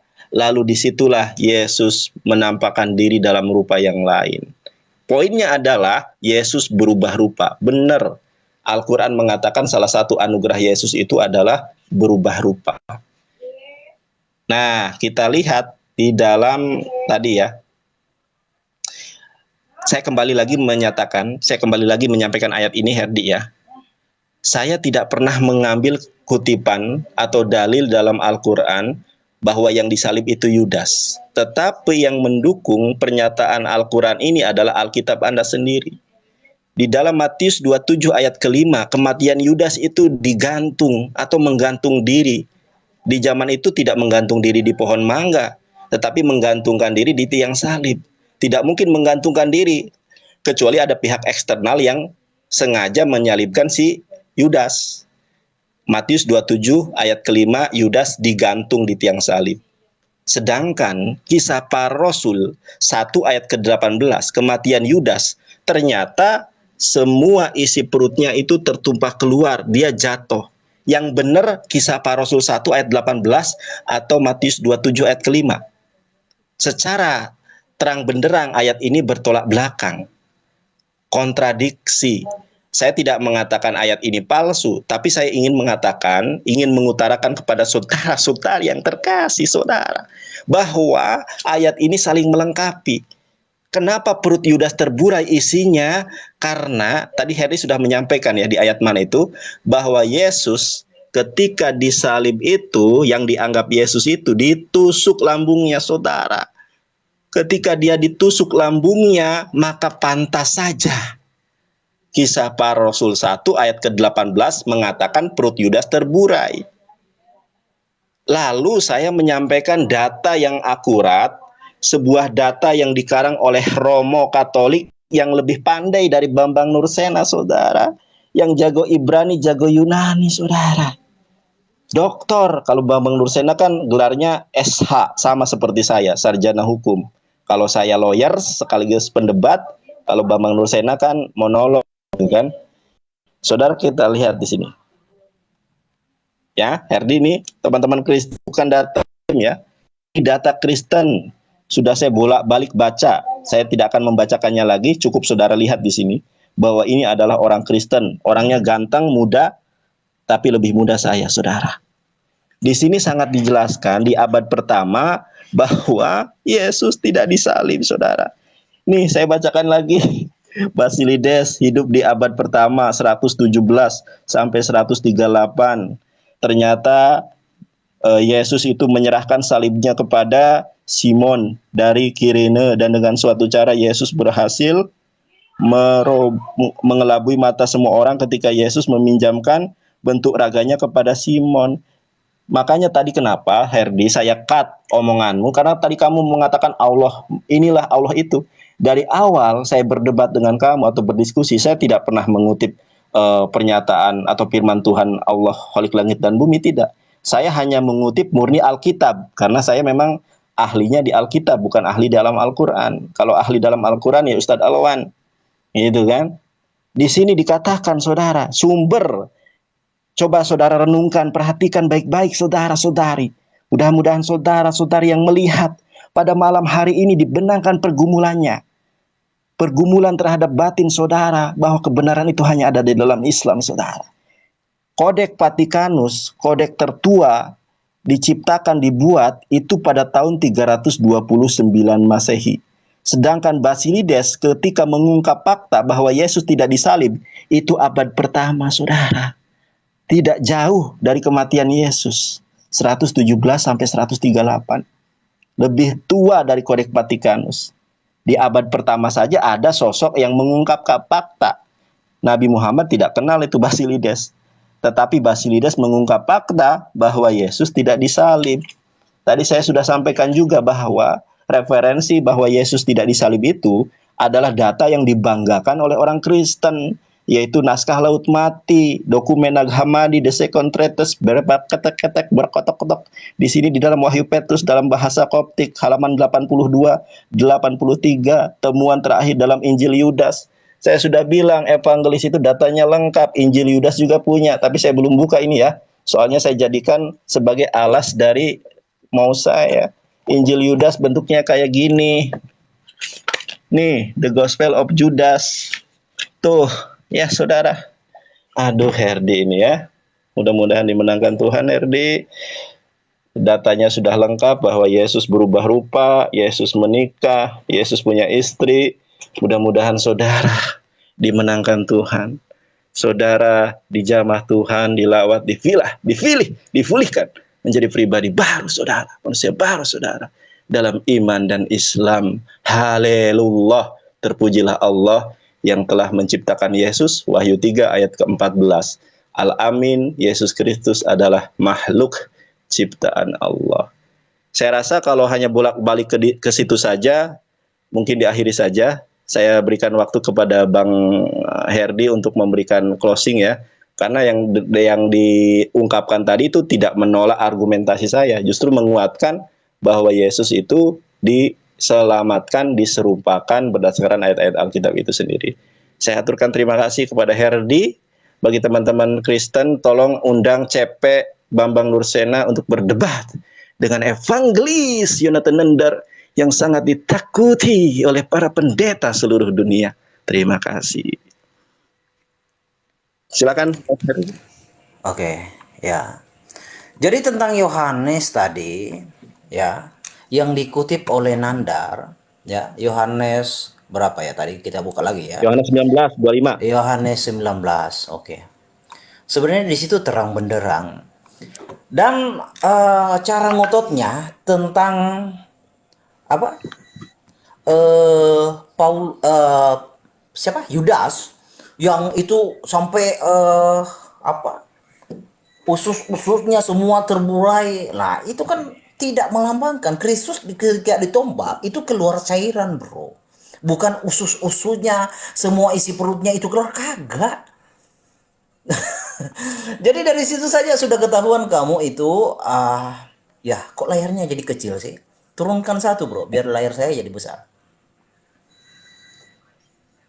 Udah kelihatan HRD, kelihatan nggak apa-apa. Aku Maksudnya lihat jadi kecil, nanti kawan-kawan di bawah nggak bisa lihat. Nggak apa-apa, nanti naik lagi kalau udah selesai. Nah, turunkan saya aja satu.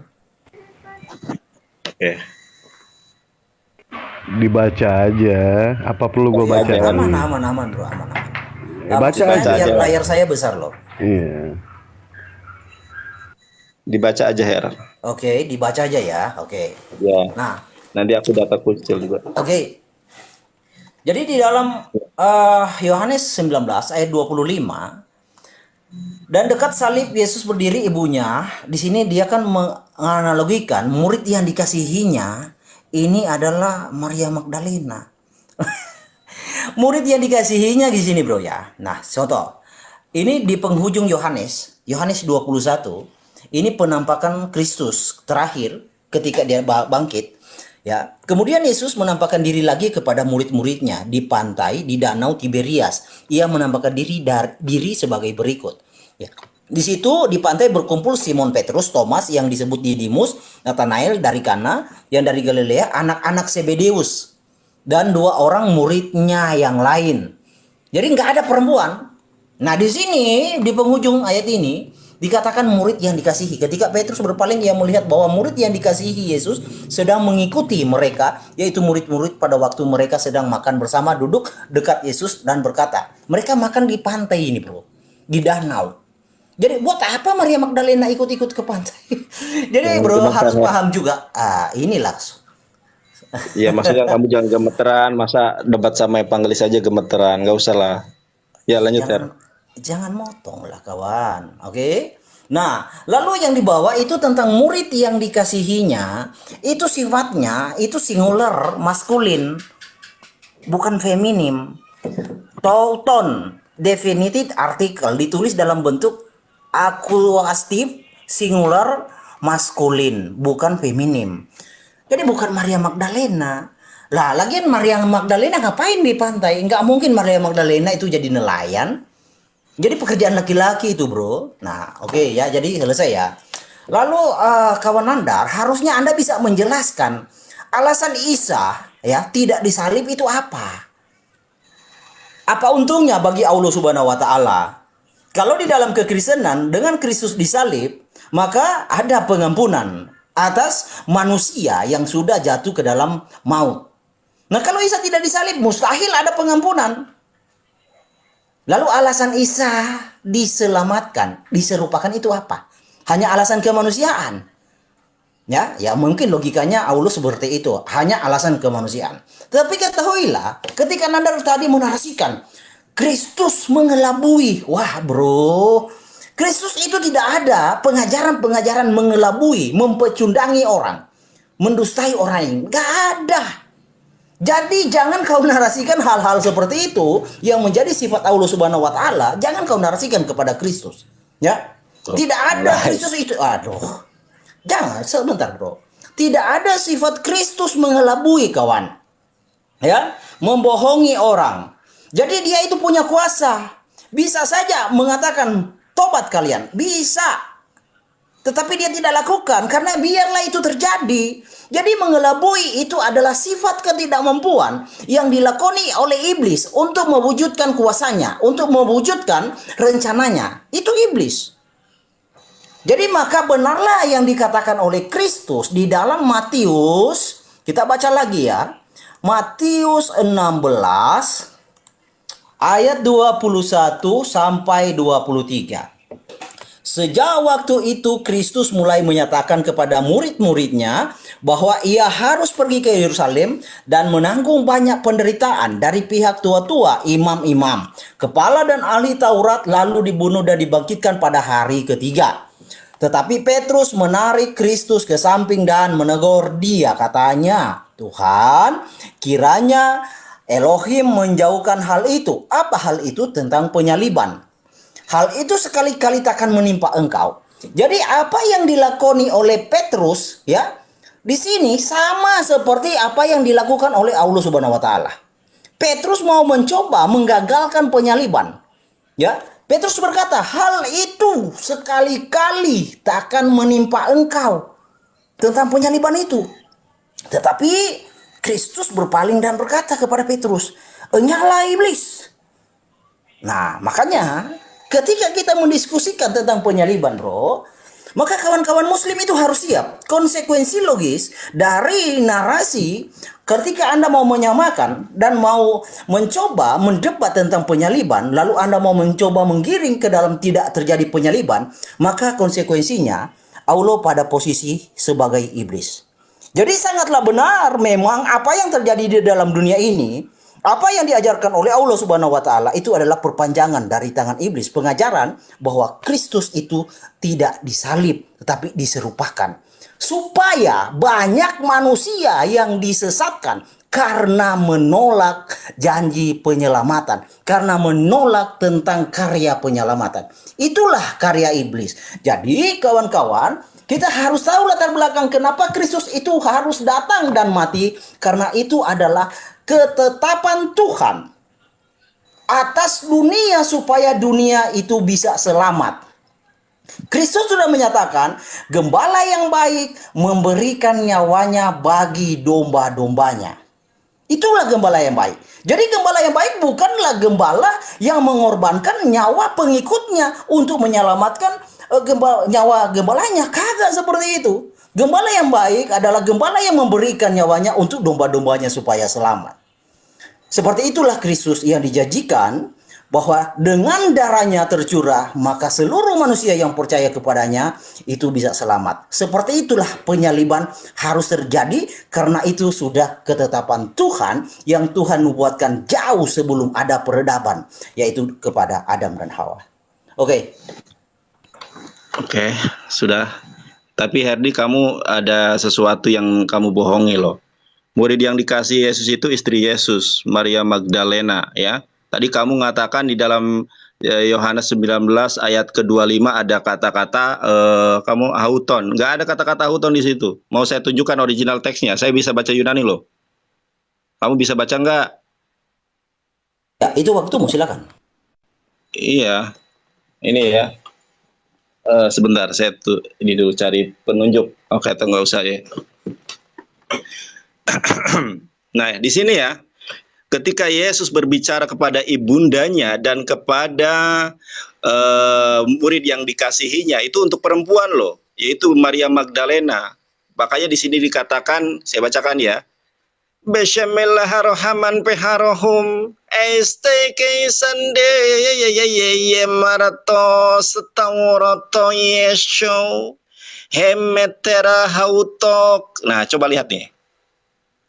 Nah ya, di sini ada si ya yang bermakna adalah perempuan di situ. Kemudian kai he adelvetes metros hauto Maria heto klova kai Maria Magdalena Magdalene. Nah, di sini sangat jelas bahwa murid yang dikasih Yesus itu adalah Magdalena, bukan yang kamu maksud itu. Saya rasa tentang siapa sosok yang disalib, kita dari awal sudah menyampaikan data. Makanya saya di awal katakan teman-teman ya, bukan saya sombong, al-kibru batoril haq wa gomtunas. Tidak ada seorang pendeta pun yang akan menang kalau lawan debat tentang siapa yang disalib atau betulkah Yesus disalib. Karena data-data Alkitab sendiri akurat bahwa Yesus memang tidak disalib. Kalau saya harus memulai dari awal, tentu saya bosan untuk menyampaikannya. Tetapi mudah-mudahan teman-teman yang mengikuti dari awal dapat memahami ini, bahwa inilah sebuah kebenaran firman Tuhan Al-Qur'anul Karim bahwa Yesus berubah rupa, Yesus diserupakan, Yesus tidak disalib. Data dari awal sudah saya sampaikan dan saya tidak pernah lari dari konteks dan kontekstual maupun tekstual ayat yang kita hanya ingin membuktikan bahwa Yesus tidak pernah disalib.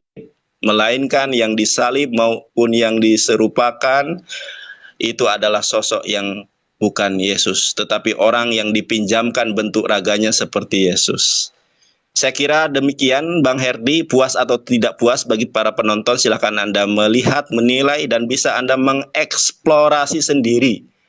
Pernyataan saya sudah lugas jelas bahwa Yesus tidak pernah disalib, melainkan Yesus berubah rupa. Kemudian kalau misalnya Herdi nanti mau membahas tentang murid yang dikasihi, boleh di lain kesempatan kita akan Saya membahas. closing dulu, bro. Tadi kan sudah saya bilang closing tadi itu. Waduh. Makanya saya hanya ingin menanggapi sedikit ini saja. Ini Magdalena ini. Jadi nanti kita tentukan saja siapakah sosok murid yang dikasihi Yesus. Ini transit interlinear. Yesus own, oleh karena itu Gideon melihat Nah, makanya Herdi, bentar sebentar Di, dulu, Herdi, jangan Herdi sebentar dipotong. Di, sebentar Herdi, sebentar Astagfirullah. Herdi, Ton, sebentar Her. ton, ton, Nggak ada kata ton, coba kamu matetel. lihat. Nggak, Aduh, Herdi, sebentar Herdi ya. Ini saya bisa baca Yunani ya. Kamu kan membacanya dari interlinear. Coba teman-teman Kristen lebih kredibel ton saya atau tof, Herdi? ton tof, ton Coba Di, tof, oh, tof, coba tof. baca. Saya Ya, akan besarkan iya. kamera saya. Herdi, sebentar, sebentar. Kita buktikan ya. Kamu atau saya yang bisa Bahaya. baca Yunani. Nah, coba ya, kita buktikan sekarang ya. Herdi, coba kamu baca, bisa nggak kamu? Ya, nah, ini. Herdi, Baca aja. Kita buktikan lah, masing-masing. Nggak usah, kamu Pak. kan tadi membuka itu dari, Ini bukan ajang lomba baca, bro. Baca aja. loh, enggak, data yang kamu baca itu salah, nggak ada tahun di sini nih. Nih ya, ini tahu, nggak ada tahun di situ. Jadi kamu mengambil data dari mana? Sudah saya Iya, bilang, saya dan ini, ton sebentar itu Herdi. sama Lo definitif beda, artikel. Herdi beda. Saya punya Astagfirullah. bukunya loh. Kamu jangan bohongi saya ya. Nih, lihat nih. Saya punya buku Alkitab. Saya itu belajar Yunani itu bukan bukan otodidak. Nih, saya itu belajar Yunani ada bukunya. Nih, bahasa Yunani Koine. Jadi kamu jangan bohongi saya. Gak bisa kamu bohongin. Ini ada gramatikal Hebrunya, gramatikal Yunaninya. Makanya jangan asbun. Sudah saya bilang, saya ini evangelis yang ditakuti pendeta seluruh Indonesia. Kalau Ustadz Juma pendeta ya ditakuti seluruh dunia, saya seluruh Indonesia saja. Ini saya bisa baca Yunani, kamu nggak bisa. Makanya kamu tadi bilang meong. Ustadz Juma di sini ada kata teon katanya, padahal nggak ada kata teon di sini. Ya, saya baca Ini aja, Bang Nandar. Ya. Coba tolong acak Yo. aja, acak ayatnya. Nanti Ya, biar nanti dia yang Herdi. baca. Acak. Ya, Kalau silakan, yang Herdi. dibaca Bang Herdi itu dari Lai ke Yunani, beda dengan yang dibaca oleh Dinda Nandar. Iya. Jadi ya, Gak Herdi apa-apa, kamu paparkan. Kita gantian ya. Kalau saya jangan dipotong nanti ya, bro. Silakan. ya gini. Tadi kan kamu baca Yunani, ternyata kamu dari Bible interlinear. Saya baca dari Alkitab the Greek Bible, itu Alkitabmu. Kalau kamu tidak percaya dengan ini, saya juga punya Alkitab. Sudah saya bilang, saya ini evangelis yang ditakuti pendeta seluruh Indonesia. Nih, Alkitab bahasa Yunani ada. Alkitab bahasa Arab ada, ya. Alkitab bahasa Ibrani ada. Alkitab bahasa Yunani juga ada. Mau di sini atau mau di sana, sama. Nih. Ini Alkitab bahasa Yunani ya. Kamu baca tadi berapa itu? Matius, Markus ya. Yohanes berapa tadi? Yohanes atau lama ya? Intinya sama di sini. Kamu mau baca yang mana? Mau baca yang di sini atau baca di laptop? Tuh, makanya Herdi, kamu kalau mau ngulas Alkitab, kamu paling nggak nguasai Yunani dan Ibrani. Karena kalau kamu nggak nguasai, kamu ngawur tadi, ton-ton, nggak ada kata ton. Ini saya bukakan untuk kamu ya. Yohanes 19. Yohanes 19 ya, kita buka nih. Yohanes 19 nih. Oke, 16, 19. Nah ya, 19 ayat 25 ini ya. Yohanes 19 ayat ke-25. Ayat ke-25 sebentar. 25 ini. Nah, ini Herdi nih. Kamu mau baca yang ini apa mau baca ini? Di sini nggak ada kata-kata teon. Ini ya. Eistekesan de fara tau ota stauro. Di sini ada setauro ini sebentar. Mana tadi ayat 25 sebentar ya. Ini nih. Di sini tertulis setauro tau Yesu, bukan tahun. Ini tahun nih. Ini tulisannya mirip bahasa Indonesia loh. Tahu, nggak ada tahun di situ. Tahu Yesus meter hauto nih, dia juga hauto. Kai mana sih?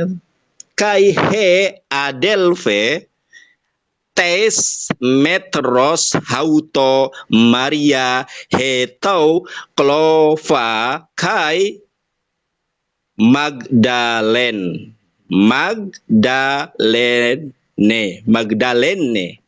Tuh itu. Nggak ada Herdi. Jadi itu saja ya. Di sini ada Ustadz Juma. Coba gantikan dulu saya klarifikasi bro. Layarnya Iya. ke saya ini ke besar. Nah. Iya.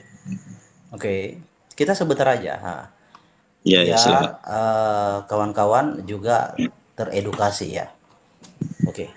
Jadi toh memang tulisannya ya. Loh, Bentar dulu. Pindahkan itu kameranya ke atas. iya. Kamu Ke interlinear. saya layarnya di atas. Kayak tadi lah kawan. Masa hanya you yang dibesarkan layarnya, saya enggak. Ya Kan ini enggak tadi ini elok. sudah kecil Jadi, Herdi. Ini sudah kecil. kamu klik nama saya, lalu pindahkan ke seperti kamu melakukannya terhadap dirimu. Nggak bisa. Ini gimana caranya? Kok nggak Udah kamu bisa baca sih? aja. Udah kamu baca aja silakan. Jadi kamu kan baca di sini tulisannya. Ini kan Iya. baca Yesus. Aduh, sebentar dulu lah. Nah tuh, kamu sudah ngomong udah salah. Herdi, Iya. Oh, aduh. nggak ada kata Yesus di sini Herdi. Ampun. Di ayat ke-25 ini nggak ada Yesus. Saya baca dari awal ya. Ayat 26 deh. Aduh. Toro, nggak ada kata Theon, nggak ada kata Yesus di situ. Di sini tertulisnya Yesus, bukan Yesus. Ayo. Yesus. Ya, kamu itu interlinear, Herdi. Aduh, parah kali nih orang ini. Gini aja Bang Nandar, biar Dewa yang ngalah turun. Bang Nandar acak ya. Acak ayatnya Yunani, jangan yang itu. Acak, suruh dia baca. Itu aja ya. Jangan sampai interlinear. Dewa turun dulu, Ya. nggak apa-apa, Dewa ngalah. Ya. Dewa ngalah. Oke. Ngalah dulu. Nandar jangan Acak ya, dipotong. Bang Nandar. Acak ayatnya. Jangan itu, jangan. udah, bro. 126, Aman. 125 kayaknya tuh. Coba dilihat Takut. lihat BB Takut. 25 apa 26. Kalau interlinear gue juga jago. Ada. Ah, itu Bang Nanda 26. 26 apa Oke. 25? Jadi Sebentar, kan, kita buka dulu ayatnya. Aduh, Buka- Nandar. Enggak, gini, tolonglah buka dulu dong, ayatnya. Bro. Ya. Tolonglah. Kamu tenang dulu kawan ya. Oke, Jadi- kita lihat nih. Iya, Yunani dengan Ibrani penulisannya dengan baca beda. Yesus. Ini tulisannya bacanya Oun. Lalu ini tulisannya baca Idon. Lalu ini bacanya Ten. Terus lanjut ya. Lalu ini tulisannya Yunaninya bacanya Metera. Kai ini tulisannya bacanya Kai. Lalu Tou bacanya Nandar. Tou bacanya Nandar. Tuh kan? Bacanya Nandar kan? Nandar. Oke, sini nih baca aja nih. Bentar Dibaca. dulu, Coba. sebentar dulu lah kawan. Ya, jangan begitulah. Jadi Tou bacanya Nandar. Lalu ini Loh. bacanya Mateten. Lalu ini Parestota. Nah, O bacanya Hon. Hon ini maskulin, Dek. Ini Hon. O ini bacanya Hon, maskulin. Ini bacanya Tou, bacanya Nandar. Oke? Dah, silakan. Gini loh masalahnya gini ya. Inilah ya teman-teman. Loh, ketawa kamu. Kamu salah Herdi. Ini nih, dengarkan saya. Yohanes 19 ayat ke-26. Ketika Yesus melihat ibunya. Jadi kalau kamu mengatakan itu adalah Hon itu mengacu kepada seorang laki-laki, maka itu mengacu kepada Yesus. Kita lihat ya.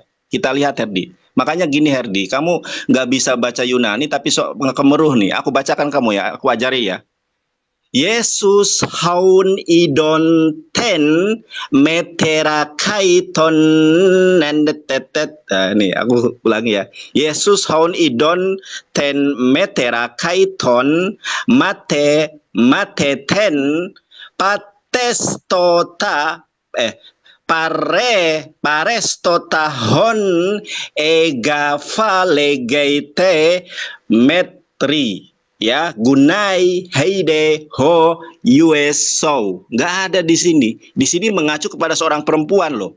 Nah, di sini bisa kita lihat ya, di Yesus, ya haun. Di sini haun ini mengacu bukan kata kamu yang bilang gitu. Tadi apa kamu bilang itu untuk perempuan? Bukan ini. Ini ada penjelasannya di definisinya. Ya, kemudian di sini ada juga ya hidon, ten, metera. Metera ini mengacu kepada mother atau ibunya Yesus. kai ton ya. Ton itu mengacu kepada bukan kata ganti si atau he, tetapi mengacu kepada this, that gitu kan. Kemudian di sini ada tertulis ya, mate ten mat restota hon.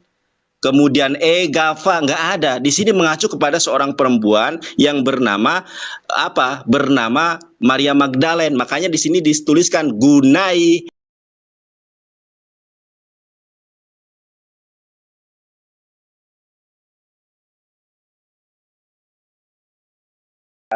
Nggak Kamu apa-apa, nggak apa-apa. dilihat. Kita gantian, bukan Bentar, soal bentar. kamu dilihat. Udah, Nggak, kita gini. gantian. Bentar dulu. Udahlah, Nandar, Bentar, udah tenang. bentar. Saya Ini kasih waktu kamu loh, kamu dilihat. bertakia. Masakan kamu Loh, tidak begini, bro. bertakia Saya kasih gimana? waktu. Kamu Aduh, nggak bisa bentar dulu. baca kok. Gini, bukan gini ya. Iesos, on, ya, idon, ten, metera, ton. Jangan kamu mengatakan lagi nggak ada kata ton ya, ton, mate, ten, pares, tota, hon. Hon itu apa? Maskulin. Jadi yang perempuan itu gunai. Gunai itu perempuan. Tapi kalau hon ini murid yang dikasihinya maskulin. Hon. Ya. Kalau kamu mau cari katanya, nih. Oh, ini tulisannya, bacanya hon. Ya. Bacanya hon. Kalau ton ini bacanya, tulisnya top. Jadi top ini tulisnya, ya, Salah, bacanya itu nandar. Oke, Bukan. udah.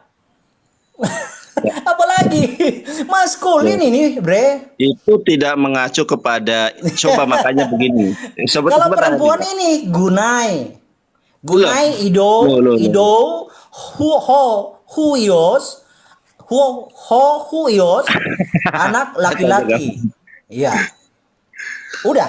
Masih mau bukti apa lagi? Hon Loh, bukti yang apa lagi? maskulin. Kamu salah itu. Memang maskulin itu apa? Perempuan. Loh. Apa saya harus ajari kamu maskulin itu apa? Coba Apa kita saya lihat harus loh ya ajari di kamu sini ya. maskulin itu Nggak, apa? kamu kan dari, coba kita Oke. lihat di sini ya. Nggak, kamu lihat di sini nih ya. Coba kamu lihat di sini ya. Kamu coba lihat layar saya. Coba lihat layar saya. Di sini hon itu host, who, with, what, that. Itu parsingannya. Makanya kamu dari mana itu? Oke, Loh. sudah. Saya ganti. Boleh. Saya ganti gimana? Orang Iya, kamu udah jelas. maksudnya biar teratur, bro. Nggak Makanya tumpang gini aja, tindih. Herdi. Nah, Makanya gini aja, Herdi. Ya, Kamu kan nggak silakan, bisa kamu. baca. Kamu kan membaca dari Silakan. terjemahan. Sebentar ya. Makanya kalau membaca saja nggak bisa gitu loh. Kamu menafsirkan sesuatu yang tidak bisa kamu baca. Kamu sekarang saya tanya, bisa baca nggak? Nggak bisa kan? Makanya saya bilang tadi di ayat ke-25, Herdi, di ayat ke-25 itu dibahas tentang sosok murid yang dikasihi itu.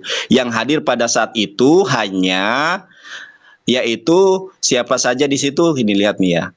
Nah, Yohanes 19 ayat ke-25, dan dekat salib Yesus berdiri ibunya, saudara ibunya, Maria istri Klopas dan Maria Magdalene. Pada saat itu yang hadir di sini adalah 3 perempuan. Perhatikan ini. Yang hadir pada saat itu adalah 3 perempuan, makanya di sini dikatakan hanya 1 murid yang menyaksikan penyaliban Yesus. Orang gereja Katolik mengakui kok bahwa Maria Magdalena ini adalah murid, bahkan rasul dari para rasul.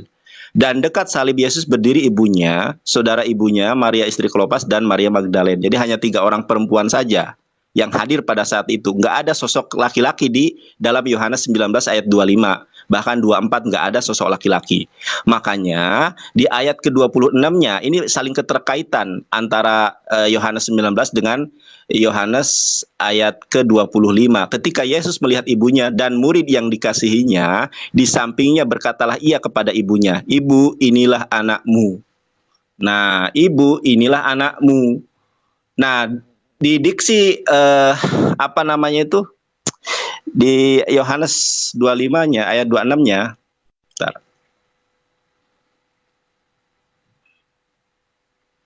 Gantian Oke. aja. Ha, udah, gantian, udah. Udah, Ya, boleh. sebentar ini loading. Udah cukup. Ah, gini ya. Ya, Kamu simak sebentar ya. baik-baik ya. Udah. Kamu simak baik-baik ya. Jadi kata yang diambil di sini tentang ton ton yang diambil ya, yang bentuk singular, lalu mateten itu bentuknya singular, dan perestotah. Ini singular, bukan maskulin. Maskulin ya. Ini maskulin, ini maskulin, ini maskulin ya. To dibaca nandar, definitive article, singular maskulin. Mateten noun ditulis dalam bentuk aktif singular maskulin. Jadi maskulin. Peresotwa yaitu berdiri, murid, mateten murid, itu murid mateten itu maskulin. Maskulin. Lalu perestota itu juga yang berdiri, itu murid yang berdiri singular. Ya, maskulin. Jadi dari mana kamu dapat feminim? Siapa yang ngajarin justru kamu? dari ayat sebelumnya itu, makanya kamu baca di ayat ini. Kenapa Ayat ketawa? sebelumnya, Kamu gini kawan. coba Nih, lihat gini. di dalam Nanda, Yohanes Nanda. sebentar ya. Kamu Di dalam bukan, Yohanes kamu kan 19, hanya cocokmologi, bentar dulu. Dek. Bentar, Bukan Nanda. cocokmologi, coba perhatikan ya. Enggak, perhatikan tuh. Saya lagi ngomong Aduh, kenapa Anda takut. capek deh. Makanya saya bilang ya. Yohanes 19 ayat ke-25 yang menghadiri Udah nggak apa-apa. penyaliban Ini Yesus. ada Suma, ada Alwan buat topik yang lain. Ayo. Itu kan udah kalau udah kebentok ya udah Bukan, karena silakan kamu bagi. tidak ada argumen lagi. Karena saya membawakan contoh, ya. Saya membawakan Yohanes. Yohanes terakhir, ya. Kitab Yohanes terakhir. Kamu mata di papan tulis, kamu lihat, ya. Yohanes terakhir, kamu baca dong. Makanya kamu harus ada data dukungan. Jangan hanya mentok dalam satu data. Diskusi itu kalau you mau berpolemik harus banyak referensi, bro. Jangan hanya mentok. Ini Yohanes pasal terakhir 21. Ini penampakan Kristus, ya, yang terakhir ketika dia bangkit. Di sini ada narasi. Jadi murid-muridnya itu lagi di perahu menjala ikan. Lalu Yesus itu ada di pinggir pantai sendirian. Nah, Oke. di sini ada murid yang dikasihinya. Dan jelas murid yang dikasihinya adalah Yohanes. Murid yang dikasihi Yesus. Ya, jadi Maria Magdalena itu perempuan ngapain? Dia mau ke pantai jadi nelayan. Bentar. Oke, Jadi saya bahas gini sedikit kawan, aja. you ya. mau Saya berpolemik, tangkap. jangan hanya tunduk Enggak, pada gini. satu data. You harus Iya. banyak referensi, banyak literatur yang kau harus pahami supaya you Ya, makanya diskusinya menarik. Makanya saya bilang begini ya, orang Kristen bagaimana memahami Alkitabnya? Orang yang kamu baca itu kan hasil Google gitu kan. Kamu tidak bisa membaca Yunaninya. Kalau saya kan bisa ya membaca Yunaninya. Makanya kalau adu baca, mari kita adu baca. Kamu nggak bisa baca. Dan di ayat ke-25, Yohanes 19 ayat ke-25 itu berbicara, Yesus berbicara kepada 3 orang wanita. Tidak ada laki-laki yang hadir pada saat itu. Kemudian ayat ke-26-nya menyatakan kepada salah seorang dari 3 orang itu bahwa salah seorang dari 3 orang itu adalah murid yang dikasihi oleh Yesus. Coba kamu perhatikan, baca baik-baik Yohanes 19 ayat ke-25 ya. Kemudian ayat ke-26-nya ketika Yesus melihat ibunya dan murid yang dikasihinya, itu kan berkolerasi dengan ayat ke-25. Berkatalah ia kepada ibunya, "Ibu, inilah anakmu." Nah, kamu ketika berbicara tentang ini berbicara tentang bahasa Yunani ya. Bahasa Yunani itu memang ada gramatikalnya. Kemudian, tapi gramatikal itu tidak mesti. Kamu kalau menggunakan theo nih, aku kasih satu ayat buat kamu ya. Ayat Lukas 1 ayat ke-5. Ayat ke-5. Contoh ya. Lukas 1 ayat ke-5. Pada zaman Herodes, Raja Yudea, ada seorang imam yang bernama Zakaria dan rombongannya Abia. Istrinya juga berasal dari keturunan Harun, namanya Elisabeth. Coba lihat dalam bahasa Yunaninya. Ibu Rita Wahyu saja sudah pernah membahas ini. Lukas 1 ayat ke-20, Lukas 1 ayat ke-5. Coba perhatikan nih. Makanya Alkitabmu itu memang sudah palsu. Jadi coba perhatikan Lukas 1 ayat ke-5, Herdi. Kamu bisa baca nggak? Nggak bisa kan? Kalahmu hanya itu, bro. Kamu bisa baca nggak? Bentar. Loh iya, saya bisa baca dan bisa sekaligus menjelaskan. Kamu tidak bisa baca. Buktinya Tapi tadi tahu kamu nggak sekarang tahu bacanya sekarang toh. coba perhatikan. Sekarang ini coba ngelawak perhatikan. apa, Ya, bro? sekarang coba perhatikan. Kalau kamu memang bisa. Kalau Nah, saya bisa menjelaskan dan bisa. buktinya Enggak. tadi Coba. kamu baca Loh, toh. kamu Kamu baca dari toh. Toh itu interlinear. bacanya ton, ya, atau Kamu nanda. itu ayat ke-25. Nggak ada teon di situ. Sekarang Apa kamu yang tolong. baca Teon? Coba. Ton, bukan Teon. Sekarang begini. Sekarang coba kamu baca Lukas 1 ayat ke-5 dalam bahasa Yunani. Coba. Nggak bisa kan? Udah, itu andalan kamu. Baca sendiri aja Loh, kagak bisa iya, baca. kamu bisa baca aja ndak bisa. Alkitabmu padahal bahasa Yunani nggak bisa baca. Kemudian menjelaskan sesuatu yang tidak bisa kamu baca. Itu artinya dusta, penipu tapi menipu orang lain gitu loh. Nah, di sini selek kamu gitu loh. Kamu nggak bisa baca, makanya saya bilang di Indonesia ini hanya Bambang Nursen dan Barita Wahyu yang bisa menghadapi saya. Orang kamu baca aja ndak bisa. Ayat Yohanes 19 ayat ke-25 dan ke-26 itu keterkaitan. Tidak kemudian, makanya di sini kamu tolong tanyakan Ibu Rita Wahyu ya. Di sini dikatakan tugateron loh. Kamu mengatakan bahwa